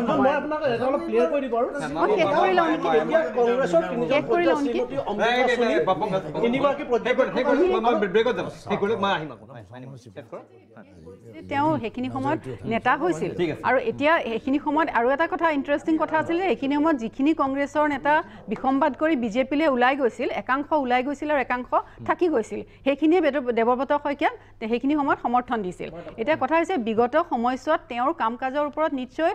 ইয়াত দলৰ বুলি নহয় তেওঁলোকৰ হাইকমাণ্ডে নিশ্চয় চকু ৰাখিছে মনিটৰ কৰিছে গতিকে কিবা এটা সাল সলনিৰ ইংগিত পাইহে আচলতে সেই স্থান কোনে ল'ব তাৰ এটা প্ৰতিযোগিতা ইয়াত চলিছে আৰু যিকোনো ৰাজনৈতিক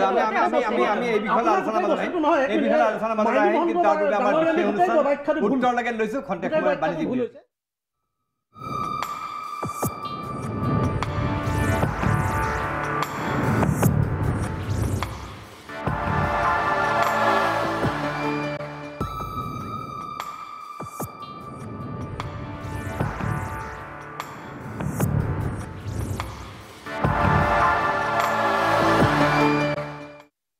খন্তেক সময়ৰ বিৰতিৰ পিছত পুনৰ উভতি আহিছোঁ প্ৰাগ নিউজৰ বিশেষ অনুষ্ঠান উত্তৰ লাগে মাজলৈ আজি আমি কংগ্ৰেছৰ অভ্যন্তৰত চলা বিসম্বাদৰ উন্মোচনী এই সন্দৰ্ভত আমি আলোচনা কৰি আছোঁ মই পোনে ডক্টৰ জ্ঞানেন বৰ্মন আছে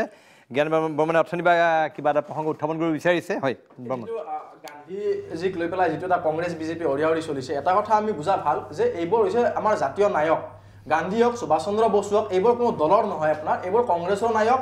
বিজেপিৰ নায়ক কিন্তু শেহতীয়াভাৱে এটা দেখা গৈছে যে বিজেপিয়ে একমোডেট কৰিবলৈ চেষ্টা কৰিছে প্ৰথমতে আপোনাৰ চৰ্দাৰ বল্লভভাই পেটেলক তেওঁলোকৰ আপোনাৰ আইডিঅলজিকেল অৰ্বিটত আপোনাৰ সোমাই লৈছে কক্ষপথত এতিয়া গান্ধীজীক একমোডেট কৰিছে কিন্তু আন এটা লক্ষ্য কৰিব কংগ্ৰেছৰ পৰা কিন্তু আপুনি তেনেকুৱা এক প্ৰৱণতা দেখা পোৱা নাই আজি কি হৈছে ডালে পাতে পানী দি থকা হৈছে সমস্যাটো বিচাৰি থকা হৈছে কিন্তু শিপাত সমস্যাটো বিচৰা নাই শিপাটো ক'ত হৈছে আজি কংগ্ৰেছত আইডিঅলজিকেল ডিছঅৰিয়েণ্টেশ্যন হৈছে আজি গোপীনাথ বৰদলৈ কংগ্ৰেছ নাই গান্ধীৰ কংগ্ৰেছ নাই এতিয়া যদি বিজেপিয়ে মহাত্মা গান্ধীক একমত কৰিবলৈ প্ৰয়াস কৰিব পাৰে সাৰ্থক প্ৰয়াস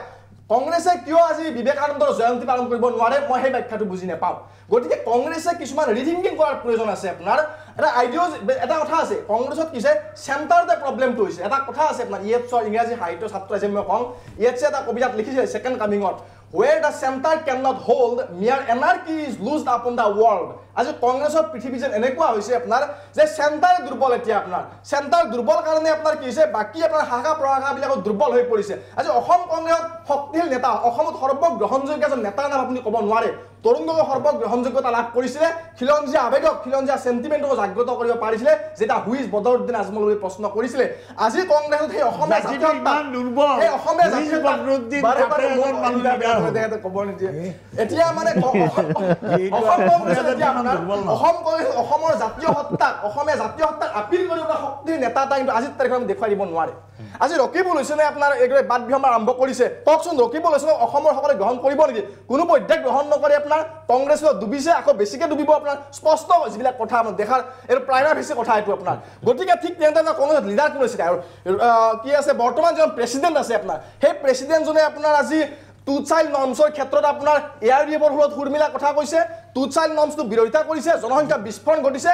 কাৰ লবিত কাৰ হেঁচাৰ আছে এই ইংৰাজীত এটা ডক্টৰ ফষ্টাছ এখন নভেল আছে ডক্টৰ ফষ্টাছে আপোনাৰ ঐশ্বৰ্য বিভূতিৰ কাৰণে আপোনাৰ চেতানৰ ওচৰত নিজৰ আত্মাটো বিক্ৰী কৰি পেলাই গোটেই ঐশ্বৰ্য বিভূতিবিলাক এনজয় কৰে পিছত যেতিয়া 24 ইয়াৰ্ছৰ পিছত যেতিয়া চেতনাৰ আত্মাটো লৈ যাব আহি ফষ্টাছৰ মোক পাৰত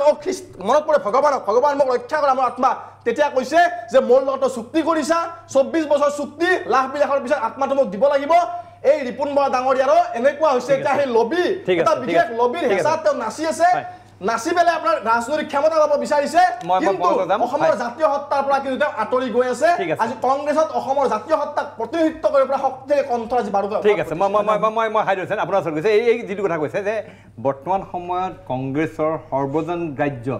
এজন নেতাৰ অভাৱ নেকি এইটো নেতৃত্বৰ সংকটত কংগ্ৰেছ ভুগিছে নেতৃত্বৰ সংকট কংগ্ৰেছৰ কেতিয়াবাৰ পৰা আৰম্ভ হৈছে পৰিয়ালতন্ত্ৰই আৰম্ভ কৰিছে ইত্যাদিবিলাকে আৰম্ভ কৰিছে কিন্তু এইটো কথাও মন কৰিবলগীয়া ভাল যে আজি বিজেপিক যিবিলাকে অলংকৃত কৰিছে সেইবিলাকৰ যদি আপুনি টেপ শুনে বিসম্বাদ কৰাৰ আগৰ তেওঁলোকে ৰাতিপুৱাৰ পৰা ৰাতিলৈ সোনিয়া গান্ধী আৰু ৰাহুল গান্ধীৰ নামেই জপ কৰিছিল সৰ্বাধিক সংখ্যক আপোনাৰ দিন তেওঁলোকে দিল্লীত গৈছিল আজি বৰ্মন এজন কলেজ অধ্যাপক তেখেত বিজেপিৰ মুখপত্ৰ নহয় সেই বুলিতো মই জানোৱেই গতিকে তেখেত এজন অধ্যাপক বিশিষ্ট অধ্যাপক আহিব কিন্তু তেখেতে এই কথাটো নাজানে যে 2011 বা 10 চনত বিজেপিটো ক'ত আদৰ্শত আছিলে 5টা চিট পাইছিল ৰ'ব ক'ত নামাতিব আপুনি কিন্তু আজি তেনেকৈ মোক কথা ক'ব নোৱাৰে আপুনি মোক এটেক কৰি থাকিব আপোনাৰ বয়স সন্মান কৰোঁ আপোনাৰ বয়স সন্মান কৰোঁ আহিছে যে কথা কৈছে যে কংগ্ৰেছৰ নেতা নাই একেবাৰে সঁচা কথা ৰাষ্ট্ৰীয় প্ৰেক্ষাপটত কংগ্ৰেছৰ নেতৃত্বহীনতাটো এতিয়া লজ্জাজনক এতিয়া ৰাজ্যটো আপোনাৰ কংগ্ৰেছৰ গ্ৰহণযোগ্য নেতা নাই 2011 চনত বিজেপিয়ে যি 5খন আসন পাইছিল তাৰ বেছিভাগ ভোট কাটাকাটিত পাইছিল আপোনাৰ যাদৱ ডেকাই তেখেত বিধানী দলৰ নেতা হৈছিল তেখেতৰ দীৰ্ঘদিনীয়া আপোনাৰ ফিল্ডত বিজেপি কৰাৰ অভিজ্ঞতা নাছিল ভাৰতবৰ্ষৰ ৰাজনীতি এতিয়া সময়ে নিৰূপণ কৰে পৰিৱেশে নিৰূপণ কৰে পৰিস্থিতিয়ে নিৰূপণ কৰে আজিৰ বিজেপিত এনেকৈ ভবা মানুহো আছে অসমত এনেকৈ ভবা মানুহো আছে যে যদি ডক্টৰ হিমন্ত বিশ্ব বিজেপিলৈ নাহিলহেঁতেন যদি হিতেশ্বৰ শইকীয়াৰ মৃত্যু নহ'লহেঁতেন 96ত অগপ হয়তো নাহিলহেঁতেন পোৱা মানুহো আছে আছে এইবিলাকৰ প্ৰিজাম্পশ্যন সাম্প্ৰতিক সময়ৰ ৰাজনীতিত এই কথাবোৰ চলেই মই কোনটো কথা ক'ব গৈছোঁ আপুনি কৈছে যে আজিৰ তাৰিখ হয় গ্ৰহণযোগ্য নেতা নাই এইটো অসমৰ চব মানুহে জানে তাৰপিছতো কিন্তু এই হেৰিয়ে গোটেই কৈছে আপুনি এই কথাও জানে যে 1978ত কংগ্ৰেছৰ দ্বিধা বিভক্ত হৈছিল কংগ্ৰেছ 10খন আসন পাইছিল 10খন 8খন নহয় 8খন ইটোই পাইছিল 26খন তাৰে দুজন নহয় 26খন পাইছিল নহয় দীপক মুৰ্মু আৰু এজন আপোনাৰ ইমিডিয়েটলি ইলেকশ্যনৰ পিছদিনাই হেৰিলৈ গ'ল জনতালৈ গ'ল যোৱাৰ পিছত 24 হ'ল তাৰ পিছত আপোনাৰ সন্তোষ মোহন দেৱ শুনক সন্তোষ মোহন দেৱ আৰু দীনেশ গোস্বামী যেতিয়া ইলেকশ্যন খেলে কংগ্ৰেছে দীনেশক দিলে সন্তোষক কংগ্ৰেছে দিলে তেতিয়া বৰাক উপত্যকাৰ 3টা কংগ্ৰেছী আপোনাৰ ডিফেক্ট কৰিলে সিফালে কৰাৰ পিছত আপোনাৰ ৰিডিউচড হৈ আহি পেলাই হ'ল 17টা পালে দীনেশ দাই 17টা ভোট পালে মই কোনটো কথা ক'ব গৈছোঁ যে 17ৰ পৰা আহি কংগ্ৰেছে আপোনাৰ 3টাই হেৰি কৰিলে অসম আন্দোলনৰ সময়ত কংগ্ৰেছীবোৰ আপোনাৰ পলাল মানৱেন্দ্ৰ শৰ্মাৰ মৃত্যুই নহয় কংগ্ৰেছীটো লুকাইছিল এইটো দত্তও জানে আমিও জানো চবেই জানে গতিকে সেই কংগ্ৰেছৰ নিৰাপত্তা নাছিল তেতিয়া পৰৱৰ্তীকালত সেই কংগ্ৰেছে ক্ষমতালৈ আহি হয় আজি নেতৃত্বহীনতাত ভুগিছে কংগ্ৰেছৰ নেতৃত্ব নাই বিসম্বাদ আছে এতিয়া ৰকিবুল হুছেইনৰ কথা আপুনি কৈছে এতিয়া আপুনিতো মই চবৰে কথা ক'ব পাৰোঁ ময়ো ক'ব পাৰোঁ আপুনি হয় কংগ্ৰেছ নেতৃত্বহীন কংগ্ৰেছ বিসম্বাদত আক্ৰান্ত কংগ্ৰেছ ক্ষমতা নহ'লে চলিব নোৱাৰে কিন্তু কংগ্ৰেছ সদায় এই প্ৰসংগলৈ আহিম আচলতে আমাৰ অসমত বৰ্তমান যদি দেৱব্ৰত শইকীয়া আৰু ৰিপুণ বৰাক অপসাৰণ বা আঁতৰিবলগীয়া হয় এই বিষয়ে আমি আলোচনা কৰিম কিন্তু তাৰ পূৰ্বে আমাৰ বিশেষ অনুষ্ঠান উত্তৰলৈকে লৈছোঁ খন্তেক সময়ৰ বাণিজ্যিক বিৰতি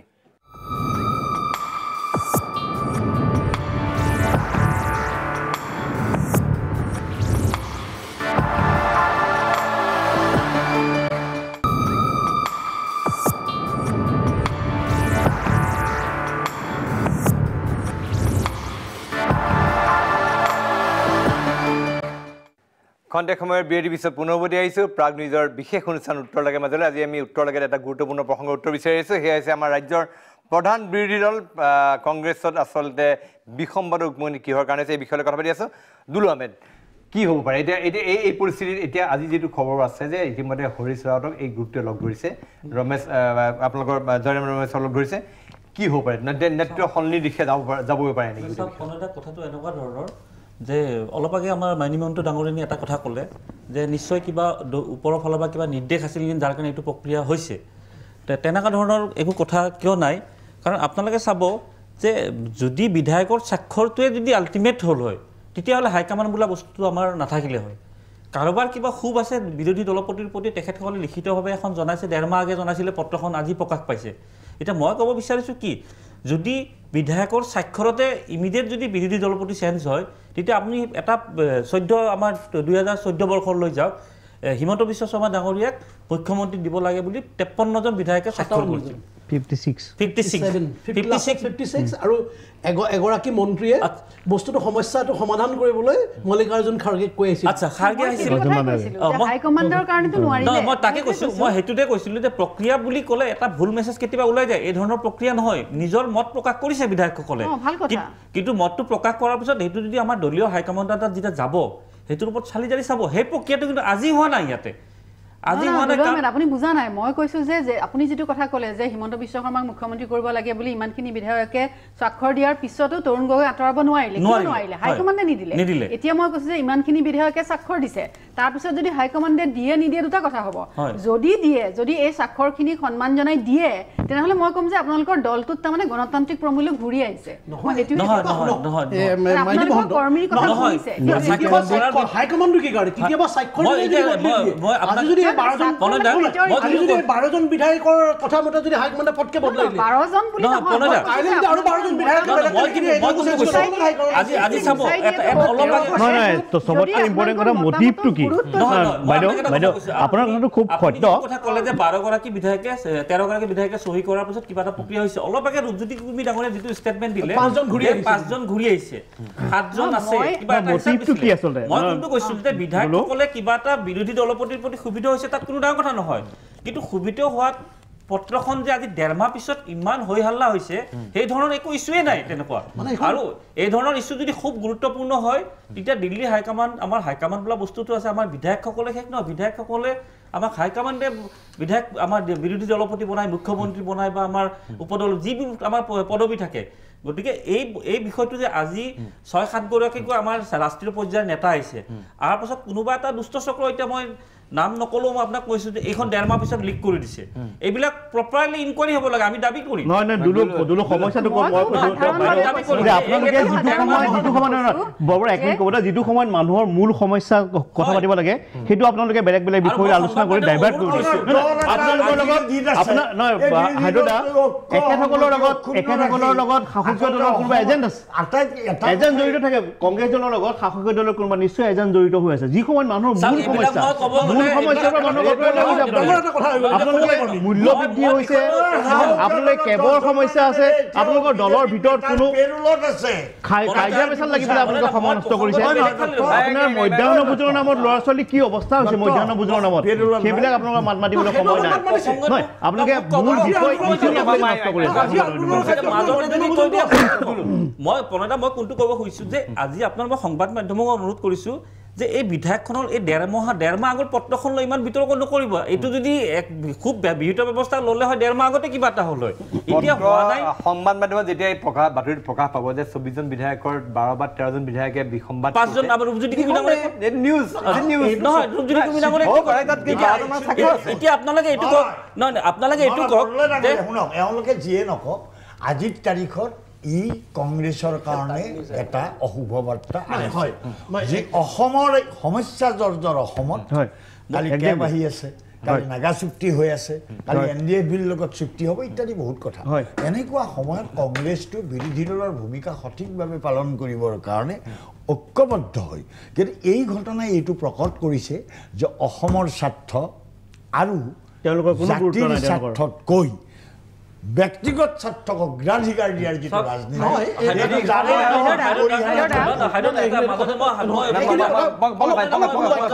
মই অকণমান আহিছোঁ মই আহিছোঁ মই আচলতে আপোনালোকৰ বিৰুদ্ধে বহুত ক'বলগীয়া আছে এইকাৰণে আছে যে বৰ্তমান কংগ্ৰেছে দেশজুৰি বিজেপিৰ মোদী চৰকাৰৰ এই বিভিন্ন ইছ্যু লৈ দেশজুৰি আন্দোলন কাৰ্যসূচী চলিছে এই সময়ত কিন্তু আমাৰ প্ৰদেশ কংগ্ৰেছত আপোনালোকে আন্দোলন কাৰ্যসূচী কৰিছে কিন্তু তাৰ ওপৰত আপোনালোকে নিজৰ ব্যক্তিগত স্বাৰ্থৰ কাৰণে ক্ষমতাৰ কাৰণে যুঁজ কৰিছে এইটো প্ৰকট হৈছে অকণমান দেৱব্ৰত শইকীয়া কি কৈছে দেৱব্ৰত শইকীয়া বিধান দলৰ নেতা তেওঁৰ বিৰুদ্ধে যেতিয়া অভিযোগ আছে তেওঁনো কি কৈছে সেই আমি চাই লওঁ দেৱব্ৰত শইকীয়া কোনো মন্তব্য নাই হাইকমাণ্ডৰ ওপৰত আমি নিৰ্ভৰ কৰি পাৰ্টি হয় অসমত আপোনালোকে দেখিছে বিসম্বাদ হওঁতে হিমন্ত বিশ্ব শৰ্মাৰ সপক্ষে 53 জনে চহী কৰিছিল আমাৰ 64 জন হ'লে বিধানসভাৰ মন্ত্ৰীসভা হয় সেই গতিকে মোৰ ওপৰত ক্ষোভ আছে তেখেতসকলে ক্ষোভ উজাৰিছে মই বেয়া পোৱা নাই আৰু এই বিষয়ত মই মন্তব্য নিদিওঁ যিসকলৰ চহী কৰিছে বা যিসকলৰ কথা আৰু যিসকল দায়িত্বত আছে তেখেতসকলক সুধিলে আপোনালোকে গম পাব মই ৰাজহুৱাকৈ এই বিষয়ত কোনো কথা ক'ব লগা নাই দলে মোক যি দায়িত্ব দিছে মই সেইখিনি মই ভাবোঁ মোৰ সামৰ্থ্য অনুসৰি শক্তি অনুসৰি মই কৰি আছোঁ আৰু মোৰ মানে ডক্টৰ মনমোহন সিঙে যেনেকৈ লাহে লাহে কথা কয় ময়ো তেনেকৈ জোৰে জোৰে কথা ক'ব নোৱাৰোঁ সেইটো এটা মোৰ এটা ডিফেক্ট আৰু সেইকাৰণে সেইটো ডিফেক্ট যদি ডিফেক্ট হয় সেইটো প্ৰাকৃতিক ডিফেক্ট আৰু মোৰ হাতত হাত নাই 100% হয় 100%। আৰু আছে আমি বিধায়ক ৰচিদ মণ্ডল ইতিমধ্যে ৰচিদ মণ্ডলে এই পত্ৰখন চহী কৰিছিলে ৰচিদ মণ্ডলে কি ক'বলগীয়া আছে ৰাজনৈতিক উপায়েৰে তেখেতক নিৰ্বাচিত কৰা হৈছিল আৰু তেখেতক ক্ষমতা বিকেন্দ্ৰীকৰণ কৰি চবকে দায়িত্ব ভগাই দিয়া আছে গোটেই as a whole team leader আমাৰ MLA সকলৰ কিন্তু গোটেইখিনি যে তেওঁ অকলেই কৰিব পাৰিব এইটো ইম্পচিবল কথা এখন পৰিয়াল অকল গাৰ্জেন গোটেইখিনি কাম নকৰে পৰিয়াল সকলে সদস্যে নিজৰ নিজৰ দায়িত্বখিনি ল'ব লাগিব আমি যদি নিজৰ নিজৰ দায়িত্বখিনি পালনত ব্যৰ্থ হ'বলৈ গোটেইখিনি দোষ তেওঁৰ ওপৰত দিওঁ এইটো ঠিক নহয় আৰু এজন বিধায়ক আছে ইলিয়াছ আলী বক্তব্য চাই লওঁ ইলিয়াছ আলীয়ে এই পত্ৰখন চহী কৰিছিলে যিটো ভাৰতৰ মন্দা অৱস্থা অৰ্থনৈতিক মন্দা অৱস্থা আৰু মোদী চৰকাৰে এই মন্দা অৱস্থাৰ পৰা উদ্ধাৰ পাবলৈ যিখিনি আমাৰ লাভজনক উদ্যোগ লাভজনক প্ৰতিষ্ঠান ব্যক্তিগত কোম্পানীক বিক্ৰী কৰি আছে তাৰ বিৰুদ্ধেই আমাৰ এই প্ৰতিবাদ আপোনাৰ ইয়াৰ উপৰিও আমাৰ ভাৰতবৰ্ষত যি হাৰে নিবনুৱাৰ সংখ্যা বাঢ়িছে তাক নিৰাময়ৰ কোনো ব্যৱস্থা মোদী চৰকাৰে হাতত লোৱা নাই তাকে লৈ আমাৰ এই প্ৰতিবাদ আপোনাৰ সমষ্টিৰ পৰা কিমান মানুহ আহিছে আমাৰ সমষ্টিৰ পৰা আমি এনে সৰু গাড়ী লৈ প্ৰায় 6 গাড়ী মানুহ আহিছে সিহঁতে দেখা গৈছে আপোনাৰ বিৰোধী দলগত সলনিৰ কাৰণে আপোনালোকে দাবী উত্থাপন কৰিছে কিয়ৰ কাৰণে সেইটো আমাৰ পাৰ্টিৰ ভিতৰুৱা কথা আমি এনেকৈ বাহিৰত নকওঁ এটা আমি পাৰ্টিৰ ভিতৰত ক'ম সলনি হ'ব নেকি সলনি হয় নহয় এইটো হাইকমাণ্ডৰ কথা আমি হাইকমাণ্ডক যি জনাবলগীয়া আছে আমি জনাইছোঁ এতিয়া হাইকমাণ্ডে সিদ্ধান্ত লয় বহুতে কৈছে যে এতিয়া কথাটো চাওক আজি কিছুদিনৰ পৰা এটা মানে কম্পিটিশ্যন হৈছে কংগ্ৰেছৰ মাজত তৰুণ গগৈ ডাঙৰীয়াই মাহটোত কেইখন সংবাদমেল কৰিব আৰু প্ৰদ্যুৎ বৰদলৈ ডাঙৰীয়াই কেইখন সংবাদমেল কৰিব এতিয়া কংগ্ৰেছ দলটো আচলতে সংবাদ মাধ্যম বাতৰি কাকত ইয়াতে মানে সীমাবদ্ধ ৰাইজৰ মাজত কংগ্ৰেছ দলৰ বিশেষ এতিয়া হেৰি নাই আৰু যিকেইজনৰ অলপ গ্ৰাছৰুটত অলপ সম্পৰ্ক আছিল এতিয়া দুলুৱা মেলৰ নিচিনা মানুহবিলাক অলপ গ্ৰাছৰুটত তেখেতসকলৰ এটা হেৰি আছে কিন্তু এই মানুহবিলাকক এতিয়া তাতে মানে তেখেতসকলে ছাইড কৰিছে এতিয়া এটা বস্তু চাব আজি ৰাতিপুৱা আমাৰ এই যে বিধায়কসকল যিসকলে স্বাক্ষৰ কৰিছে তাৰ ভিতৰত কেইবাজনো বিধায়কে কেতিয়াবা AUDF-ৰ লগত কেতিয়াবা আমাৰ পাৰ্টিৰ লগত তেখেতসকলে কথা পাতি থাকে যে কোনফালে যাব আমাৰ কংগ্ৰেছটো এতিয়া মানে মই কথাটো বুজা নাই অকমান খুলাকৈ কৈ দিলে ভাল পালে তোমাৰ মানে বিজেপি লগত বুলি কৈছে না নামখিনি মানে অলপ কিয় ক'ব কিছুমান বিধায়কে যোগাযোগ কৰি থাকে আৰু তাৰ মানে গোটেই পৰিস্থিতিটো আপোনালোকে মানে মই ভাবো যে নহয় আপোনালোকৰ দলৰ কেইবাজনো বিধায়কে ভাৰতীয় জনতা পাৰ্টিত যোগদান কৰিবৰ কাৰণে তে মই ভাবিছো আপোনালোকে যোগাযোগ কৰিছে এনেকৈ আপুনি সকলোক কৈ দিছে যে তোমালোকে কংগ্ৰেছতে থাকা আৰু হেৰিটো কংগ্ৰেছটো ধ্বংস কৰি থাকা তেনেকৈ কথাটো দিয়ক এটা কথাটো চাওক নামটো কৈ দিলে ভাল পালো এতিয়া কোনোবাই যোগাযোগ কৰিছে যাই কেলে আজি তাৰিখত যদি আমি গ্ৰীণ সিগনেল দিওঁ কেইবাজনো বিধায়ক ভাৰতীয় জনতা পাৰ্টি আপোনালোকৰ ভুৱনেশ্বৰ কলিতাৰ নিচিনা মানুহে আহি গ'ল ভুৱনেশ্বৰ কলিতাৰ নিচিনা মানুহে বিজেপিলে আৰু আপুনি আপোনালোকৰ নেতাৰ আজি সাপোৰ্টক কথা নক'ব ভুৱনেশ্বৰ কলিতাৰ আজি কংগ্ৰেছক ক'বলৈ কি থাকে আচলতে চাওক যেতিয়া কিন্তু সদায় ভুৱনেশ্বৰ কলিতাৰ নিচিনা নেতায়ো যেতিয়া কংগ্ৰেছত সেইকাৰণে কৈছো মই কোনটোত কৈছো কথা যে সুভাষ দত্ত ডাঙৰীয়া যিটো ক'লে যে নামটো মোৰ অনুভৱটো কি সোমাই থৈ আপোনালোকে আমাৰ দলটোত এটা মানে বিশৃংখল পৰিস্থিতি সৃষ্টি কৰিছে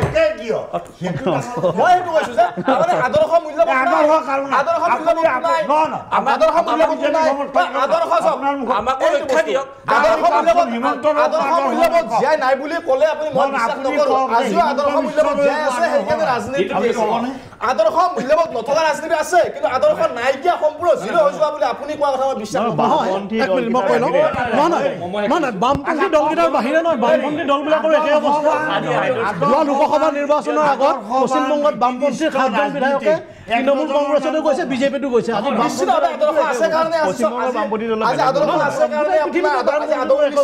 নিজৰ জীয়েকক ইলেকশ্যন খেলিব নিদিলে কিয় যে বংশানুক্ৰমিক ৰাজনীতি নহ'ব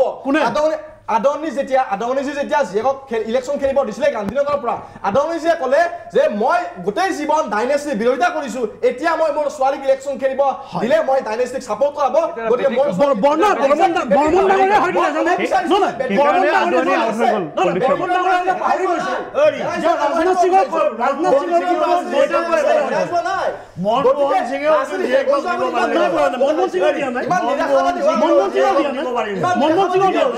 ইমান নিৰাশাবাদ দিব নালাগে আপুনি কংগ্ৰেছৰ পৰা লুটপাট কৰি হাজাৰ কোটিৰ মালিক হৈ আপোনাৰ আজি লিডাৰ হৈছে বিজেপি আনিব মই বিজেপি মুখপাত্ৰ নহয় বিজেপি আনিব অসমীয়া হয় ইউডিএফৰ পৰা ইলেকশ্যন খেলিছিলে সেইটো অসমৰ বিজেপি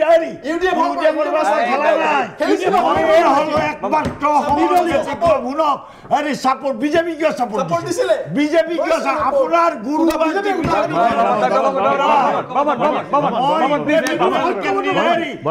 একমাত্ৰ মানুহ ইণ্ডিপেণ্ডেণ্ট কেণ্ডিডেট সেইটো হয়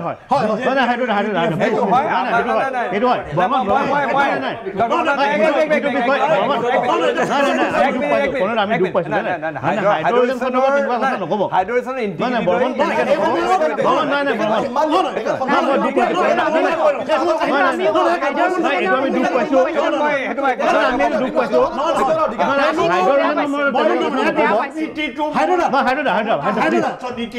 আমি দুখ পাইছো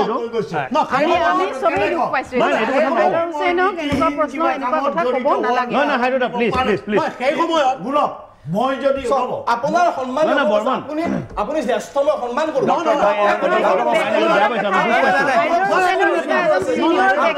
ব্যক্তিগত কথাৰে আক্ৰমণ কৰিব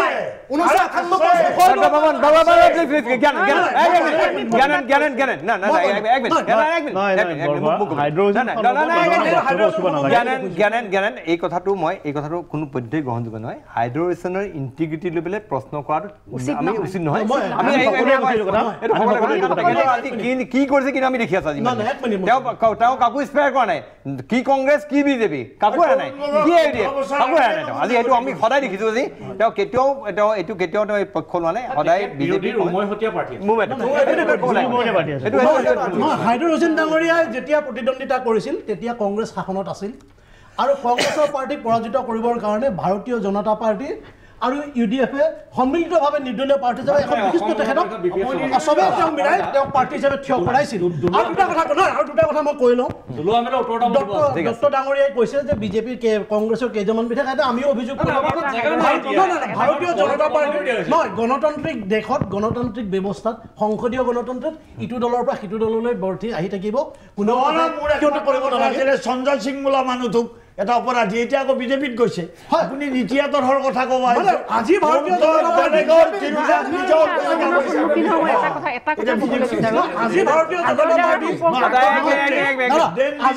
জনতা পাৰ্টি 80 চনত যেতিয়া প্ৰতিষ্ঠা হৈছিল দাদা 80 চনত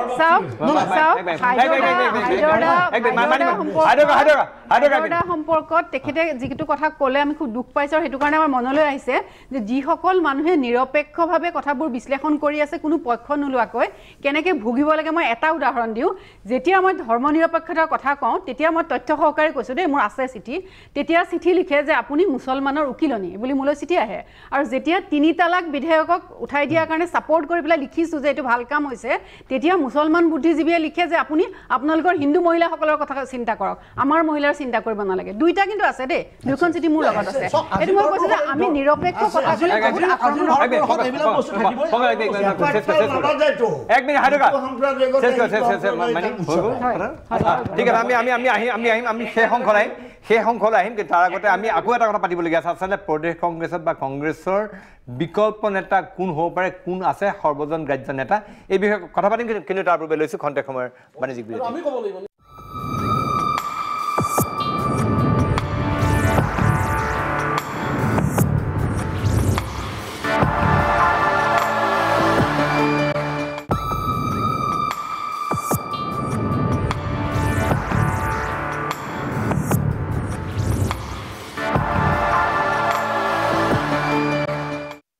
খন্তেক সময়ৰ বিৰতি পিছত পুনৰ উভতি আহিছোঁ আমাৰ বিশেষ অনুষ্ঠান উত্তৰ লাগে মাজলৈ আমি প্ৰদেশ কংগ্ৰেছৰ আভ্যন্তৰত চলি থকা বিসম্বাদ সন্দৰ্ভত আলোচনা কৰি আছোঁ মই পোনে বেদব্ৰতৰ ওচৰলৈ গৈছোঁ বেদব্ৰত কি ভাবে যে যদিহে কিবা কাৰণত ব্যৱস্থা লোৱা হয় কংগ্ৰেছত আৰু কোন এনেকুৱা নেতা আছে যাক সৰ্বসাধাৰণ ৰাইজেও তেওঁক মানিব পাৰে এনেকুৱা ধৰণৰ কোন নেতা আপোনাৰ চকুত আছে চাওক দুটা কথা এটা হ'ল দেৱব্ৰত শইকীয়া আৰু হ'ল লিপুন বৰা এই দুজনক সলনি কৰিব নকৰে সলনি কৰিলে কংগ্ৰেছৰ নিশ্চয় বহুত লিডাৰ আছে কিন্তু একে আখাৰে কৈ দিব নোৱাৰি যে এই মুহূৰ্তত তেখেতসকলক সলনি কৰিব এতিয়া কংগ্ৰেছত ভূপেন বৰা প্ৰদ্যুৎ বৰদলৈৰ নিচিনা নেতা আছে কংগ্ৰেছত অজন্তা নেওগৰ নিচিনা নেত্ৰী আছে গতিকে কংগ্ৰেছত আৰু কিন্তু গুৰুত্বপূৰ্ণ কথাটো হৈছে যিসকল কংগ্ৰেছত পুৰণা নেতা আছে যাক অলৰেডি টেষ্টেড তাতকৈ নতুন মানুহ কংগ্ৰেছৰ অহাৰ এটা সুবিধা দিব লাগে কিন্তু তেওঁলোকে যদি সদায় এই ধৰণৰ নেতৃত্বৰ খোৱা কামৰা কৰি থাকে যদি কাজিয়া পেচাল লাগি থাকে আৰু ক্ষমতাকেন্দ্ৰিক ৰাজনীতিতে যদি তেওঁলোক লেটিপেটি হৈ থাকে নতুন মানুহ তেওঁলোক কোনো কাৰণত তেওঁলোকে সৃষ্টি নহ'ব আহিবলৈ আশা নকৰিব সেইকাৰণে কংগ্ৰেছে এটা নীতি ল'ব লাগে যে আজি ভাৰতীয় জনতা পাৰ্টি যি ধৰণে মানুহৰ মাজত সোমাইছে যেনেধৰণে তেওঁলোকৰ গ্ৰহণযোগ্যতা দিনে দিনে বাঢ়িছে যদি কংগ্ৰেছে দল ঠিক কৰিব বিচাৰিছে নতুন মানুহ আনক নতুন মুখৰ সন্ধান কৰক আৰু তেওঁলোকে পুৰণা যিখিনি মানুহক মানুহে ৰিজেক্ট কৰিছে সেই মানুহবিলাকে লাহে লাহে চিধাই দিয়ক পংকজ বৰবৰাৰ নিচিনা নেতা আছে তেওঁলোকৰ বিৰুদ্ধে কোনো ধৰণৰ এতিয়ালৈকে নাই গতিকে এই নেতাবিলাকক এখেতসকলক আগবঢ়াই দিব লাগে বা নতুন মানুহ আনিব লাগে আৰু কংগ্ৰেছে সদায় যে অহিংস নীতিৰ কথা কয় কংগ্ৰেছে ধৰ্ম নিৰপেক্ষৰ কথা কয় কিন্তু কথাই কামে বা তেওঁলোকৰ নেতাসকলৰ যি চৰিত্ৰ তাত কিন্তু সেই বস্তুটো প্ৰতিফলিত নহয় সেইকাৰণে মই ভাবোঁ যে কংগ্ৰেছে যদি বিজেপিৰ লগত টক্কৰ দিব লগা হয় নতুন নেতৃত্বৰ সন্ধান কিন্তু কংগ্ৰেছে কৰিব লাগিব মানিমত চাওক ইতিমধ্যে কোনোবা এজনে উল্লেখ কৰা মতে যে দলৰ নেতা নাই মই ভাবোঁ যে এটা দল হাৰিলেই তাত নেতা নাই বুলি কোৱা উচিত নহ'ব কাৰণ ভাৰতীয় জনতা পাৰ্টি যেতিয়া প্ৰথমবাৰ আহিছিল দুখন আসন পাইছিল নহয় লোকসভাত হাইদৰাবাদ প্ৰথমবাৰ যেতিয়া কণ্টেষ্ট কৰিছিল সেইটো সময়ততো ভাৰতীয় জনতা পাৰ্টিত খুব সুন্দৰ সুন্দৰ নেতাসকল তাত আছিল কিন্তু নেতাৰ অভাৱ নাছিল দুটা পাইছিল তেতিয়াতো ভাৰতীয় জনতা দলতো জনতা পাৰ্টিতো নেতাৰ অভাৱ নাছিল গতিকে দল এটা হাৰিলে বা আসন কম পালে তাৰ নেতাৰ অভাৱ বুলি কোৱা নাযায় আৰু এতিয়া যেটো পৰিস্থিতি হৈছে হেতু এনেকৈতো আমি বিশ্লেষণ কৰিব পাৰো যে কংগ্ৰেছ দল যিখন আমাৰ ৰাজ্যত বিশেষকৈ তিনিবাৰকৈ একেলগে শাসনত থকা এটা দল গতিকে হাই কমাণ্ডে যেতিয়া চকু দিয়ে অসমক নিশ্চয় এটা বিশেষ দৃষ্টিৰে চাব গতিকে এনেকুৱা এখন ৰাজ্য য'ত তিনিবাৰকৈ ক্ষমতাত আছিল তাত তেওঁলোকে বিগত 2 বছৰত কি কাম কৰিছে যদি তেওঁলোকে মনিটৰ কৰি দেখিছে যে ইয়াত 2 বছৰত বিভিন্ন ইস্যু আছে সেই ইস্যুবিলাকত তেওঁলোকে যদি ভাবিছে যিমান সবলকে মাতিব লাগিছিল মতা নাই যদি ভাবিছে দেই আমি বাহিৰৰ পৰা কৈছো তেতিয়া হয়তো তেওঁলোকে ভাবিব পাৰে যে ইয়াৰ পৰাও বা বাহিৰৰ পৰাও যে কিবা এটা হালখলনি দৰকাৰ আৰু যদি হালখলনি দৰকাৰ বুলি ভাবিছে তেলে কিবা এটা কুচকাজ কৰিছে সেইটো লৈ পেলাই আচলতে ইমান হৈছৈ কৰাৰ যে গৃহকণ্ডল জৰ্জৰিত এনেকুৱা ধৰণৰ কথাবোৰ আচলতে মই আহে বুলি নাভাবো মোৰ সাধাৰণ বুদ্ধিবৃত্তিৰে মই যেটো বুজি পাইছো সুভাষত অথনি বা এটা বাক্য কম বুলি মোক কৈ আছে বাক্যটো হ'ল এইটো যে বিজেপিত আচলতে এটা ভেকেন্সি নাই মই যে কৈছো যে কংগ্ৰেছ দলৰ কেইবাজনো বিধায়ক আহিব বিচাৰিছিল আমাৰ এটা ডেডলাইন আচলতে ৰাজ্য সভাপতি আগত ঘোষণা কৰে যে এইটো তাৰিখৰ পিছত বিটিএডি এলেকাৰ ভিতৰতহে আমি বেলেগ দলৰ নেতাকৰ্মীক যোগদান কৰাম নহ'লে কংগ্ৰেছ দলৰ কেইবাজনো নেতা আমাৰ দলত যোগদান কৰিলেহেঁতেন এতিয়া কথাটো চাওক যে আজি তেখেতসকলে যিটো কথা কৈ আছে যে কংগ্ৰেছ দলৰ বহুত নেতাই আজি তাৰিখতো ভাৰতীয় জনতা পাৰ্টিৰ লগত আহি কাম কৰিবৰ কাৰণে আগ্ৰহ প্ৰকাশ কৰি আছে যেটো কাৰণে আমি এতিয়া একমত কৰিবলৈ আমাৰ জায়গা নাই মংগল বৰবৰা হয় নেকি বিজেপিলৈ যাবলৈ ঠাই লাগি আছে ৰাজনৈতিক দল এটাত প্ৰথমতে নেতাৰ কথা ক'লে নেতা জনসাধাৰণে সৃষ্টি কৰে আৰু বিভিন্ন পৰিস্থিতিত নেতাৰ সৃষ্টি হয় ভাৰতীয় জনতা পাৰ্টিৰ কোনোবা দিনা সৰ্বানন্দ সোণোৱাল বহুত নেতা আছিল তাৰ মাজত সেই সৰ্বানন্দ সোণোৱাল আহিল ভাৰতীয় জনতা পাৰ্টিৰ মুখ্যমন্ত্ৰী হৈ গ'ল ইন্দিৰা গান্ধী যেতিয়া নেতৃত্বলৈ আহিল তেতিয়া ইন্দিৰা গান্ধীক নিমাতী কন্যা বুলি কৈছিল সেই সময়ত ইন্দিৰা গান্ধীও প্ৰমাণ কৰি দেখুৱালে ৰাজীৱ গান্ধী যেতিয়া দায়িত্ব লৈছিল তহঁতে বহুতে আহিছে এই যে পাইলট মানুহে পাৰিবনে নোৱাৰে তেতিয়া ৰাহুল গান্ধীয়ে প্ৰমাণ কৰিলে দেশৰ এজন অন্যতম শ্ৰেষ্ঠ প্ৰধানমন্ত্ৰী হিচাপে অসমতো এতিয়া পৰিৱৰ্তন হয়তো হাইকমাণ্ডৰ কথা কিন্তু অসমত যিসকলৰ নাম ওলাই আছে তাৰ ভিতৰতো কংগ্ৰেছত যথেষ্ট যোগ্য নেতা আছে যিয়ে যাক দায়িত্ব দিয়ে সেইসকলেই দলক ভালদৰে পৰিচালিত কৰা এতিয়াও দুইজন নেতা প্ৰদেশ কংগ্ৰেছৰ সভাপতি ৰিপুণ বৰা ডাঙৰীয়াই সকলোকে লগত লৈ দলক যি সময়ত ৰিপুণ বৰাই সভাপতিৰ দায়িত্ব লৈছিল সেই সময়ত দল নিৰ্বাচনত পৰাজিত হোৱাৰ পিছত কি এটা পৰিস্থিতিত আছে সেইটো ব্যাখ্যা কৰাৰ প্ৰয়োজন নাই তেওঁ সকলোকে লগত লৈ সমগ্ৰ অসম কৈছে আৰু যোৱা উপনিৰ্বাচনকেইটাত দেখিলে আমি আমাৰ ফলাফল এটা সমষ্টিৰ বাহিৰে আমাৰ ভোটৰ পৰিমাণ যথেষ্টখিনি অলপ হ'লেও বৃদ্ধি হৈছে সেইটো আমাৰ সকলোৱে মিলি একেলগে কাম কৰাৰ ফলত আৰু যিটো ডক্টৰ ডাঙৰীয়াই কৈছে এইটো এটা গণতান্ত্ৰিক সংসদীয় ৰাজনীতিত এইবিলাক চলি থাকে আজি তেওঁলোক আৰু 21 চনৰ আগত দেখিব ভাৰতীয় জনতা পাৰ্টিৰ বহু বিধায়ক আহিব আজি দুদিনমান আগতে টিভিত এটা ওলাইছিল মন্ত্ৰিত্ব লৈ তেওঁলোকৰ মাজতো খোৱা কামোৰা হৈছে 3 বছৰ ক্ষমতা পাইছে ক্ষমতা আৰু দিন যাওঁ ভাৰতীয় জনতা পাৰ্টিৰ আগতে বহু আহিছিল পশ্চিমবংগত যোৱা 19 চনৰ নিৰ্বাচনৰ আগত CPMৰ বিধায়ক আহি বিজেপি দলত যোগদান কৰিছে আৰু বিজেপিৰ বিধায়কো যাব গতিকে এইবিলাক সংসদীয় গণতন্ত্ৰ কংগ্ৰেছৰ বৰ্তমান অৱস্থাৰ পৰা আহি কংগ্ৰেছে এটা শক্তিশালী বিৰোধী সংসদে গৈছিল নানা পটুলা কংগ্ৰেছত আপোনাৰ মই ভাবো এটা হ'ল লিডাৰশ্বিপ শক্তিশালী সৰ্বগ্ৰহণযোগ্য নেতাৰ কংগ্ৰেছত যদি কংগ্ৰেছে আগুৱাই আনে ইয়াং ডাইনামিক লিডাৰশ্বিপ আৰু তাৰ লগে লগে আন যিটো কথা গুৰুত্ব দিয়া উচিত সেইটো হ'ল এটা আইডিঅলজিকেল ৰিঅৰিয়েণ্টেশ্যন সেইটো হ'ল কংগ্ৰেছৰ ধৰ্মনিৰপেক্ষতা আজি সংখ্যাগৰিষ্ঠৰে যে প্ৰত্যাখ্যান কৰিছে ইয়াৰ একে এণ্টনি কমিটিয়ে ৰিপৰ্ট দিছিলে যে আমি কিছুমান কথা ৰিথিংকিং কৰিব লাগে গতিকে কংগ্ৰেছৰ যি ধৰ্মনিৰপেক্ষ বিচাৰধাৰা সেই বিচাৰধাৰাত আপোনাৰ মৌলানা আবুল কালাম আজাদৰ লগে লগে আপোনাৰ গান্ধীৰ লগে লগে আপোনাৰ বিবেকানন্দক তেখেতসকলে একমোডেট কৰক এই বিচাৰধাৰা যিটো বিচাৰধাৰাই আপোনাৰ সংখ্যাগৰিষ্ঠ জনতাৰ মনত প্ৰবল আত্মবিশ্বাস জগাই তুলিব পাৰে এটা হ'ল সেকুলাৰ স্পেচ আনটো নেশ্যনেলিষ্ট স্পেচ কংগ্ৰেছে এই দুইটা স্পেচে কিন্তু আপোনাৰ বিজেপিক এৰি দিছে এই দুইটা স্পেচ যিদিনা ৰিক্লেম কৰিব পাৰিব কংগ্ৰেছে মই ভাবো সিদিনা কংগ্ৰেছৰ উত্থান ঘটিব দুলা মানে কিবা কিবা ক'বলগীয়া আছে একদম চমুকে চাওক এতিয়া যিয়ে যি কৈছে চব শুনি আছে আজি শ্ব'টো অৱশ্যে অলপ বেলেগ বেলেগ কথা নতুন নতুন কথা কিছুমান আহিছে অলপ আগে হাইদৰদাই আমাৰ পনতে এটা খুব ভাল কথা ক'লে যে কংগ্ৰেছ কেতিয়াও নিশেষ নহয় আমাৰ হাৰিয়ানাৰ যিটো নিৰ্বাচন মহাৰাষ্ট্ৰৰ কংগ্ৰেছ নিশেষ নহয় হাইদৰদাই কোৱা কথাটো মই কৈছো দেই যে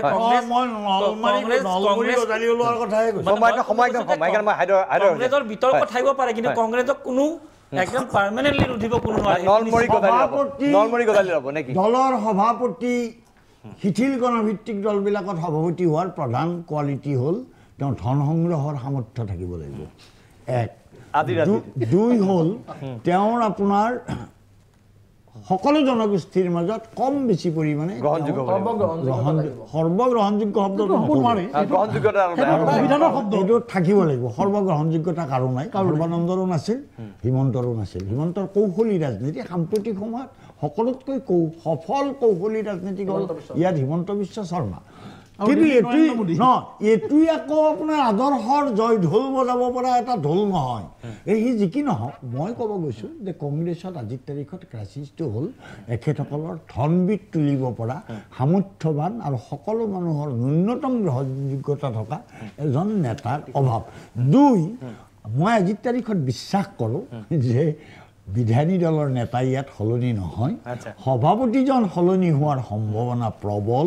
আৰু সেই সম্ভাৱনীয়তা পূৰণ কৰিবৰ কাৰণে আৰু শেহতীয়া মোৰ খবৰ মতে কোনো কাৰণতে গগৈ ডাঙৰীয়াই যিয়ে এখন অখৰক লাগিলে